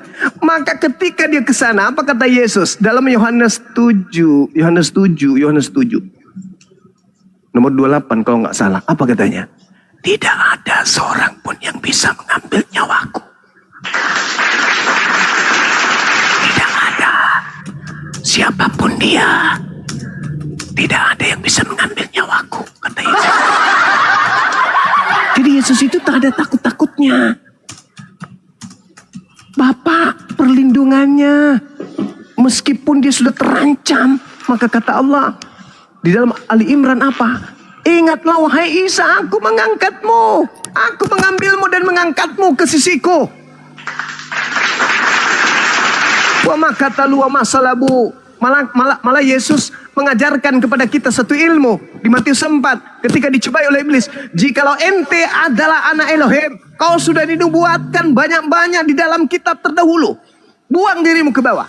Tuhanmu akan mengutus malaikat menyelamatkan kamu agar menatang engkau di tangannya agar kakimu tidak terantuk kepada batu. Tidak akan ada yang bisa mencelakai kau. Iblis datang mengobok-obok, tidak mampu mencelakai kau. Tidak mampu. Apalagi hanya seorang Romawi. Nggak akan pernah bisa berhasil dia. Nggak akan pernah bisa berhasil. Maka Yesus mengatakan, engkau hanya memikirkan apa yang dipikirkan manusia. Kau tidak memikirkan apa yang dipikirkan oleh Tuhan. Tuhan akan menyelamatkan orang yang dikasihinya. Nabi Musa, bagaimana Fir'aun berusaha membunuhnya. Laut pun terbelah dibuatnya. Apalagi cuman tombak doang. Apalagi cuman kekuatan ludah, tamparan, pret. Tuhannya Yesus Maha Kuasa. Tuhannya Yesus Maha Perkasa. Kaumnya Nabi Lut hancur lebur. Kaumnya Nabi Nuh hancur lebur. Apalagi kalau cuman tentara Romawi yang cuman pentungan dengan garpu senjatanya. Dia angkat langsung terangkat, ketepak. Terangkat Nabi Isa alaihissalam. Apa yang terjadi? Makar dibalas oleh pencipta langit dan bumi. Anda tidak percaya? Anda baca khotbah Petrus. Dalami khotbah Petrus habis ini. Anda baca di dalam Kisah Para Rasul 2 nomor 29, nomor 30, 31, 32, 33. Endingnya di data nomor 36 dan 44. Nomor 40. Anda baca, Anda dalami di situ. Apa kata Petrus? Jadi seluruh orang Israel harus tahu. Apa itu? Dia yang kau salib itu, ya, telah dijadikan oleh Elohim menjadi Tuhan lo. Dia yang kau salibkan, Kristus yang kau salibkan itu telah dijadikan menjadi Kristus. Telah dijadikan menjadi Kristus. Lihat di Lukas 2 nomor 11 apa kata malaikat? Pada hari ini telah lahir bagimu Kristus. Berarti pada saat Yesus lahir sudah Kristus. Tetapi apa yang terjadi di dalam Kisah Para Rasul 2 nomor 36, baru jadi Kristus oknum itu setelah dia disalib oleh orang jahat. Maka orang jahat disalib oleh orang jahat yang disalib ini dijadikan Kristus. bagi orang jahat. Itu fakta, saudaraku Arom. Jadi orang Israel, seluruh orang Israel harus tahu bahwa Kristus yang kau salibkan itu telah dijadikan menjadi Kristus oleh Tuhan. Al-Quran, surah Al-Araf, ayat 27, ayat 30. Iblis dijadikan sebagai pemimpin bagi orang-orang jahat. Baca Al-Quran surah Al-Araf. Makanya Al-Quran mengatakan, fariqan hada wa fariqan haqqa alaihimud dalalah. Pantas mereka menjadi sesat, dijadikan iblis sebagai pemimpinnya, karena memang mereka sesat. Mereka menginginkan kematian kepada Nabi Isa alaihissalam. Dan Yesus mengatakan apa kutukannya? Di dalam Matius 23, Anda baca PR kedua. Anda baca nomor 32, 33 sampai nomor 39, 36. Orang-orang yang menyalib orang benar, mulai dari Habel sampai Zakaria, tidak akan lolos dari api neraka. Menyalib orang benar, tidak lolos dari api neraka. Itu ucapan Yesus sendiri. Bagaimana mungkin Yesus itu mau disalib, bisa disalib? Lawang Yesus digigit nyamuk aja nggak bisa. Yesus orang suci, orang mulia, ya Rabb. Terkemuka di dunia di akhirat, dibunuh untuk dosa-dosanya orang para pezina. Mana mungkin? Tidak mungkin itu, saudaraku. Saya kira begitu. Sementara saya sudah bengkak, udah kayak ular yang ada di Garden Eden ini. Bengkak dia. Silakan. 2 jam juga. Oh ya, silakan. Iya, lanjut. Teman yang lain, guru yang lain, silakan. Makasih sahabatku Arom. Lanjut. Iya, Bang Handi, buka WA Bang Handi. Masya Allah. Luar biasa. Mudah-mudahan malam ini Arom dapat pencerahan. Baru aja nge-WA ke saya. Besok mau beli baju koko sama sarung katanya. Insya Allah Guru Nda. Amin. Masya Allah. Insya Allah. Baru ini nge-WA ke saya Bang Aromnya. Ayo teman-teman didukung di tab-tab layar, posting ulang, share-share, dan orangnya digas ya. Buat ada teman-teman kalau ada sedikit rezeki. Kalau itu ongkos. Aku 1 juta ya. Siap Guru Nda, Masya Allah. Kirim nomor rekeningnya biar kita transfer. Kalau itu serius, jangan sampai dia malah pergi beli babi besok. Serius Bang Arom. Bang Arom dengerin tuh. Ya itu udah janjiku sama si itu Dondi kemarin. Jadi besok mau diantar sama Ko Dondi, Guru Nda mau beli sarung sama baju koko. Sendiri ya gua udah sendiri. Ya, kata dia. Ya, dari gua 1 juta bang. Dikirim aja nomor rekeningnya. Gua kirimin aja sarung gitu dia. Nggak usah lah gua bilang. Baik. Biar apa ninya Bang Arom? Buat puasa kan itu. Ya buat teman-teman kalau ada rezeki gift silakan buat bensin Bang Arom besok ya. Silakan dikirim gift aja buat teman-teman. Apa besok mau diantar sama saya? Besok saya sama Bang Hadi mau ke Jakarta juga Bang Arom. Kalau mau bareng sama saya. Kemana itu?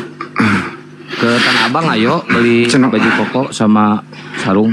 Gak usah Tanah Abang lah, kejauhan lah, di ITC Cempaka saja, sama aja. Ya udah.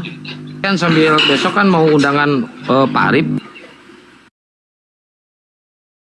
Apa Bang Arom? Enggak, gue memang udah punya niatan mau beli buat besok gua booking kalau gue pub gitu. Ya jam Besok berapa? gua beli, Jam berapa? ya, besok lah. Tahu jam berapanya. Yang jelas besok pasti gue beli itu. Soalnya udah Siangan sama ya? Kodondi. Siangan Kali ya? cerita kau mau pamer-pamer loh. Kan gue udah memang chatting sama si Kodondi. Ya udah besok siang kita ketemu lah, telepon-teleponan ya. Buat puasa lah kata dia. Masa lu Nih teman-teman kasih gift aja buat Puasa. Bang Arom biar dia bisa buat beli bensin motor kok. Pakai motor, belum mobilnya disita kan kemarin sama gereja. Aduh nangis.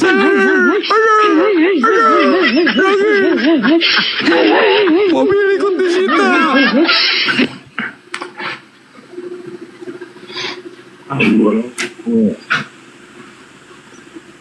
Jangan mobil. Sahabat muslim, ada keadaan di mana memang ada orang yang hidupnya mengabdikan diri kepada agama. pada saat usia mereka harus berkarya, untuk berkarya mencari duniawi, menjadi seorang pengusaha, jadi seorang guru dan seterusnya. Ada di antara kita itu yang menghabiskan waktu seperti suku Lewi. Apa itu? Mengabdikan diri di rumah-rumah ibadah. Menghabiskan usia di situ untuk mengabdi, bisa menyelamatkan manusia dengan niatan. Niatannya ingin menyelamatkan manusia dan juga mencari nafkah, mencari hidup di situ untuk dirinya dan keluarganya. Tapi dengan berjalannya waktu, tersadarkan kalau ternyata selama ini jalan saya salah. Tapi waktu sudah terlanjur, nggak bisa lagi dia daftar kerja seperti selayaknya yang. Nah, oleh karena itulah kita lah yang harus memperhatikan saudara-saudara kita yang seperti ini. Jangan negatif. Rasakanlah kalau kita yang goyah di Islam. Rasakan. Kalau Anda yang harus goyang di akidah kita. Lalu kemudian Anda harus meninggalkan pekerjaan. Anda harus meninggalkan orang tua. Harus meninggalkan warisan. Keluar, kita ada Tuhan. Tapi ketakutan-ketakutan itu pasti tentu ada. Ada pasti ketakutan itu. Nah, ini dialami oleh banyak orang. Sehingga banyak di antara mereka itu yang masih berpikir untuk keluar dari agama mereka. Sambut mereka. Bagi saudara-saudara yang punya peluang kerja, ada kantor yang bisa mengajak mereka orang-orang yang mu'alaf ini untuk mengabdi di sana. Ya kenapa tidak? Kita kejar akhirat, bukan? Iya kan? Bukan kejar dunia. Jadi kalau ada seorang yang ingin mu'alaf tapi takut masalah materi, ya itu wajar, itu manusiawi. Siapapun kita. Wong kita aja sebagai seorang muslim yang lahir dari Islam, lahirnya dari Islam dari lahir, untuk diminta sumbangsi untuk buka puasa aja berat kali. Iya kan? Bagaimana mereka yang meninggalkan akidah, meninggalkan pekerjaan? Ya tentu berat juga nya. Ayo teman-teman, kita mau buka puasa bersama nih. Yang berat. Apalagi disuruh tinggalkan materinya, sumber uangnya, pasti berat itu. Jadi wajarlah teman-teman, jangan dijadikan candaan.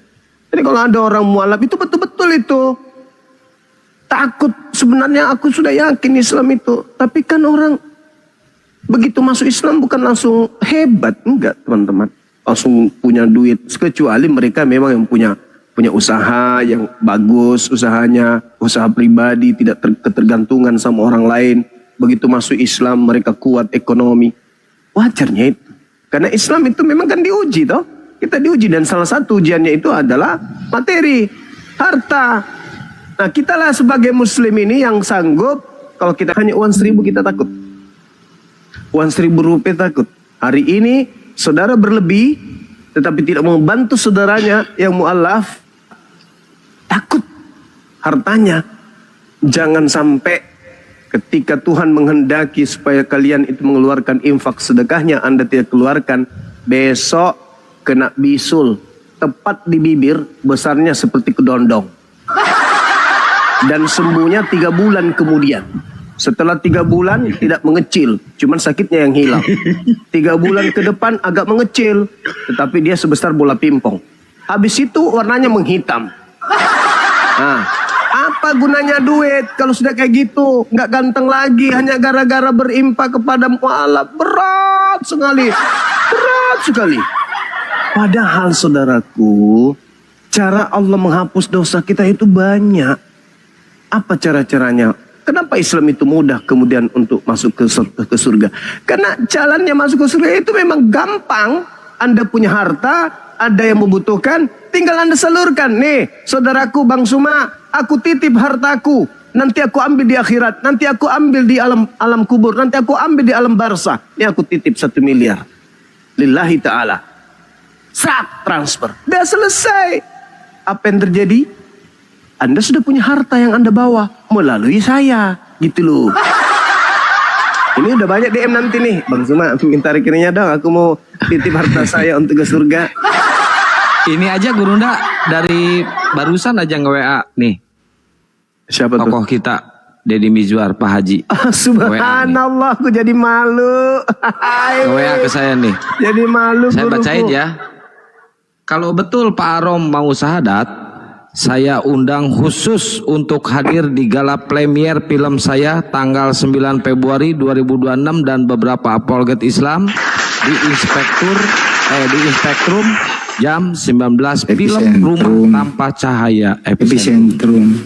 Di film Rumah Tanpa Cahaya nih. Nah, kebetulan nanti habis ini saya mau minta sama Bang Haji bikin film episode kedua Rumah Tanpa Duda.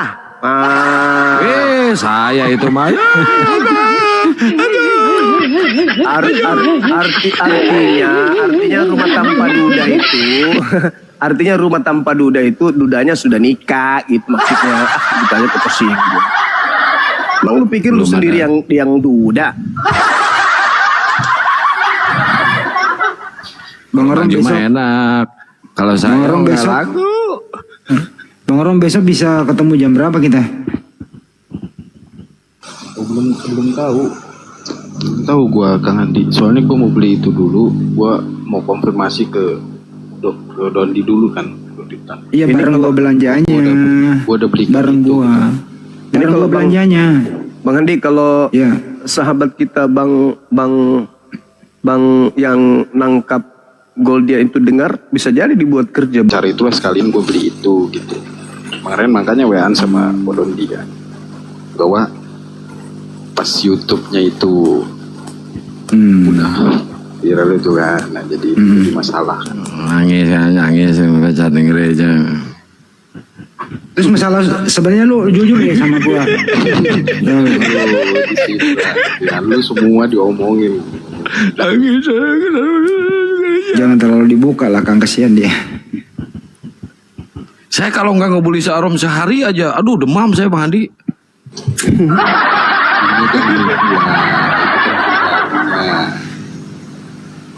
Tapi kalau saya perhatikan tadi ya, saya kan menyimak dari awal sampai akhir ya, mulai Abraham diberkati gitu, sampai kepada tanda-tanda Yesus, kedatangan Yesus di hari zaman itu.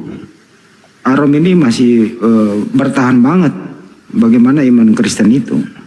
Kalau saya pelajari tadi ya, saya menyimaknya gitu. Apakah ini hanya ungkapan karena menyenangkan Banyuma untuk diskusi, atau memang sesuai dengan kata hati itu yang kau ungkapkan tadi? Statement kamu, diskusi sama Banyuma, Bang Arom, bisa tanggapan? Pilihan kata saya yang saya bawa tadi sama konteks diskusi itu memang fakta yang saya di dalamnya memang seperti itu ajarannya. Tapi kalau untuk konteks diskusi malam ini, tahu yang tantang itu. Loh, saya kan yang nanya, maksudnya apakah sesuai kata hati dengan apa? Sesuai memang itu hanya literasi. Suaranya kok nggak jelas? Itu hanya literasi pengajaran aja itu, pengajaran. Oke, untuk menghidupkan suasana, padahal kata hati nggak kayak begitu gitu. Nah, aslinya itu udah salah memang, betul Bang. Oh, Udah nanti saya kasih tahu Bang Andi. Udah, ini udah terbuka. Artinya hanya sesuai literasi, tapi sebenarnya nggak seperti itu, salah gitu Banyuma. Udah, itu saya udah paham. Ini bahasa orang dewasa loh. Jangan sampai mewek, Rom. Dia mencoba untuk memperlihatkan ke sebelah saudara kita di sebelah ini loh, aku udah bertahan mati-matian loh, tapi nggak bisa bergerak. Nah, itu dia. Gimana? Kau mau paksa aku masih tetap di sini, tapi gimana? Aku udah berusaha menghadapi Bang Suma, tapi mau gerak kemana pun nggak bisa akunya. Gimana lagi? Kau bilang aku orang gila apa? Semua yang disampaikan Bang Suma itu betul. Mau lari ke kiri, dihadang di sana. Lari ke kanan, dihadang. Mau kemana? Kita mau kemana? Nah, sementara kalau aku bertahan, berarti aku ini termasuk orang yang bodoh. Berarti kebenaran sudah datang. Saya hantam di sini, ada alasannya. Ke sini ada, mau kemana? Dan saya nggak mungkin mau bertahan di tempat yang salah, kan gitu. Itu Bang Andi. Iya, paham. Makanya saya tadi tidak ngegas ketika dia ngotot, saya diam. Karena saya tahu, aduh, bahkan saya sedih melihat ini orang begitu berat kemudian ditinggalkan keyakinannya, tapi kemanusiaannya naluri kemanusiaan itu tidak bisa berbohong. Mau kayak mana gitu. Ini yang saya salut sama Gurunda. Feeling Gurunda itu benar-benar tajam. Masya Oh, Allah. jangan salah. Tidak masuk Islam Al-KTP kalau saya ikut yang lain. Kalau yang saya tangkap tadi, argumentasi Bang Arom itu, sepeninggalan saya, teman-teman saya Kristen setelah nanti saya memeluk Islam, pakailah argumentasi saya ini untuk bertahan sebagai Kristen selama tinggal argumentasi ini nanti. Pakailah itu. Itu kenangan terakhir ya Bang Arom ya, argumentasi Anda itu. Itu memang pelajaran itu Bang. Nah itu dia Bang Juma. Suaranya kecil, Om. Argumentasi terakhir Bang Juma, kenangan manis buat mereka-mereka setelah dia memeluk Islam. Itu dia. Dapatkan itu pelajaran yang nggak didapatkan hanya di sekolah itu gitu. Alhamdulillah. Kenangan manis itu ya. Yang kata Bang Juman hanya ada di sekolah tipu-tipu katanya kalau Bang kata Bang Juman. Enggak juga lah. Ada lah. Main tanah. Boleh loh Bang. Di situ Fitnah itu, diberikan fitnah. pakai uang kok. Enggak boleh gitu. Fitnah. Beliau fitnah aku ini. Enggak ada. Banyuma enggak pernah mengatakan sekolah kayak gitu enggak. Yang mengatakan demikian itu, yang mengatakan demikian itu Henry Tan. Ya, Hendritan, bukan aku. Padahal duit lo di situ lo. Duit banyak lo di situ keluar lo. Iya juga sih. Tapi kalau sudah tanah menghimpit, tidak ada gunanya itu semua. Jadi ini reportase lo nanya lu yang serius nih. Ya kemarin Jadi- kan memang kemarin kan ngobrol sama si Kodon Dita memang WA-an cuma ditanya lah sebelumnya STT mana satu bilang Tangerang gitu kan. Di Tangerang itu ya iya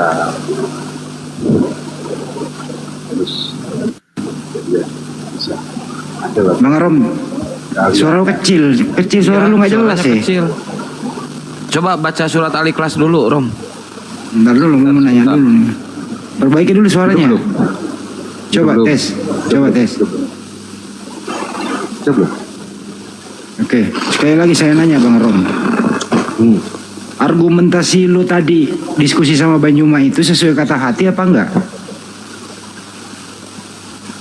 itu memang pelajaran yang didapetin begitu bang nggak sesuai Iya dari- pelajaran, oke. Sesuai dengan hati nurani lu enggak? sesuai Alkitabiah salah itu harus Berarti enggak connect dengan kata hati dan akalmu. ya kan itu literasi yang digunakan Ya. Lu jawab dong kalau wartawan yang nanya, lu sesuai enggak kata hati dan akalmu itu lo?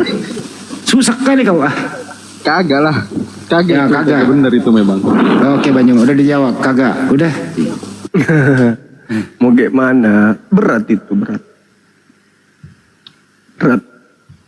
Beliau mau membaca surat Al-Ikhlas jadi katanya gini belum. loh Bang Juma Bacain dulu, Rom. nggak nyambungnya itu ketika disuruh di situ di kejadian itu siapa yang mengutuknya itu tidak diberkati bahkan dikutuk oleh Elohim. Sedangkan di dalamnya kita mengutuk Ismail itu nggak nyambung dan memang udah Gitu ya. iyalah sebenarnya udah nggak nyambung di situnya. Cuman mau gimana? Yang kita percayakan Ishak dari Yakub segala macam.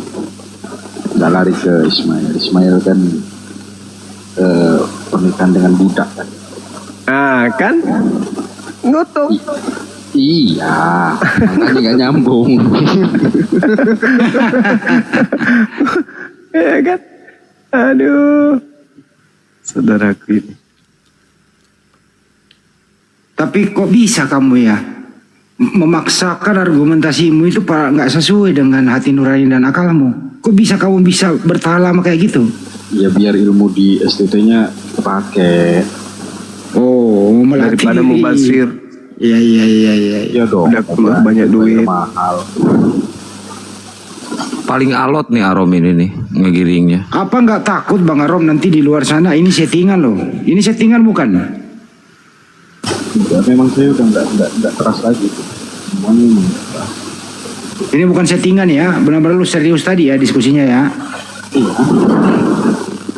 Suaranya kok palas begini sih? Halo. Ya. Jadi ini bukan settingan, murni bener-bener lu pakai apa yang telah kau dapat di STT ya. Oh iya, memang pengajarannya begitu. Cuman Oke. nggak make sense ketika sesuai dengan Alkitabiah bahwa kita harus mengikuti menyetujui atau mengetahui bahwa Ismail juga anaknya kan. Cuman itu yang dibuang kan. Nah pertanyaannya adalah ilmu yang kau dapat di STT ini selama ini gitu, ya? Ya sebenarnya itu untuk memperkuat iman sebenarnya Pak Hadi. Cuman kan memang lari dari data yang ada gitu. Maksudnya gimana? Memperkuat imanmu kemana ini? Oh, gimana ya, mau jangan kayak gitu lah bahasanya lah. Masa menjatuhkan yang lain? Gue nggak mau menjatuhkan gitu lah. Enggak. Saya ini pribadi lu gue nanya, bukan yang lain. Kalau gue ya bilang ya salah, memang itu udah salah. Nah, ya itu. Ya kalau udah salah begini gitu, kenapa masih bertahan?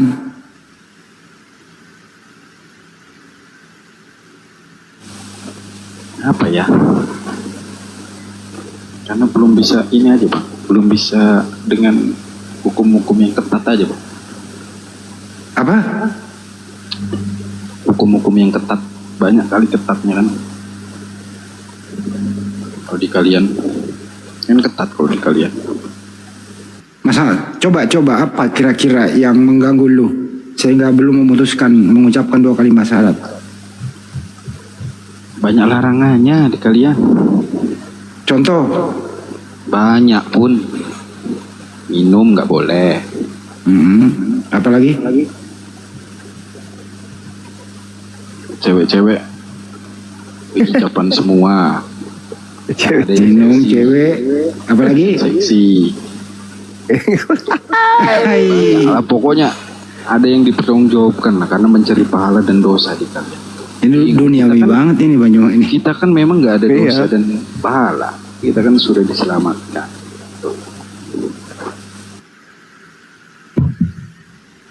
Nah, kalau kayak gitu ya susah lah kau kehidupan sosial kayak begini gitu loh. Puasa dong kita, tenang aja. Kita puasa bukber lah kita nanti. Oke, berarti sebelum puasa sudah Bukber nanti. ya pasti ikrar bukber ya, nanti. ya paham. Kita pasti bukber nanti. Oke, Masya Allah. Bukber. Doakan ya teman-teman ya. Insya Allah nanti di bulan puasa ini beliau udah memeluk Islam. Artinya mau bukber gitu. Jadi kira-kira tanggal 12, 13, 14 ya. Bukber mas, saya nggak boleh puasa Bang Andi. Puasa. Kalau lu puasa terus bukber terus lu belum ikrar itu kayaknya sia-sia deh. Nggak ada yang sia-sia dalam hidup. Udah tenang gitu Bang Andi. Tanggal 9 kita ketemu ya Rom. Tanggal 9 ini hari kok. Udah jangan mewek terus lu. Mau ke epicentrum ayo. Ada Bang Haji nungguin. Epicentrum itu di mana sih? Golgota. Hah? Di Golgota. Epicentrum sih. Epicentrum. Udah pindah di Torutung.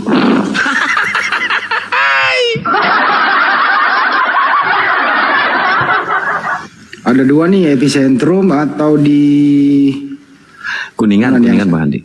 iya Kuningan. Kalau dari Bang Ari bukan di epicentrum, di mana tadi kalau Bang Arif ya? Di Red Top Pecenongan. Serah tanggal yang sama.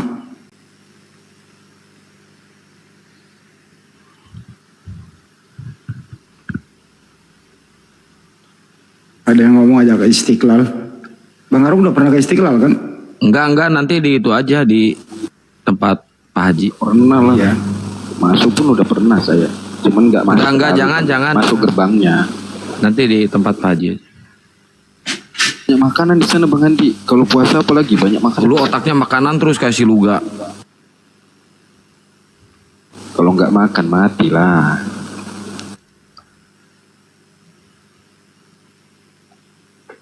Tapi ada pertanyaan basic nih Bang Rom. Mau dijawab apa enggak nih? Menurut kamu, ada beberapa agama yang diakui di Indonesia ini.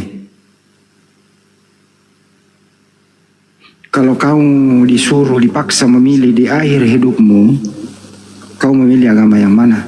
Agama itu cuma satu Bang, Islam. Yang lain Masya Allah. Tepuk tangan guys. Tepuk tangan, takbir. kalau ada yang bilang selain Islam ada agama itu botolnya kelewatan, mana ada. Ya, saya berbicara kenegaraan. Nah, kan gitu. Negara ada 5 ya Mas. Ya. Nah, kalau dalam yang diakui negara ini, kalau kau dipaksa nih misalnya mengakhiri hidupmu, kamu di agama mana itu loh.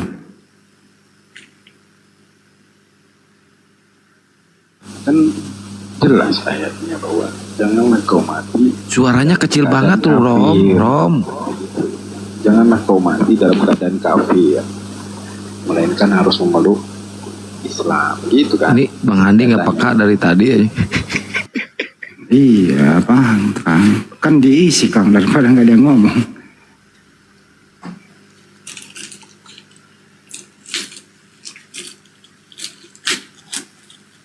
Suaranya juga Iya suaranya ini enye-enye. Apa enye-enye apa? Menye-menye.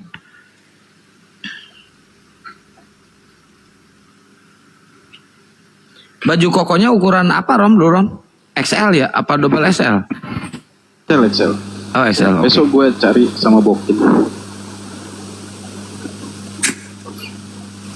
Hijabnya nggak perlu ya hijabnya? Jangan dulu dia. Oke. Itu urusan lu ya, bukan urusan gua ya. Janganlah bro, lah masuk ke pribadi kali. Waduh. Sorry.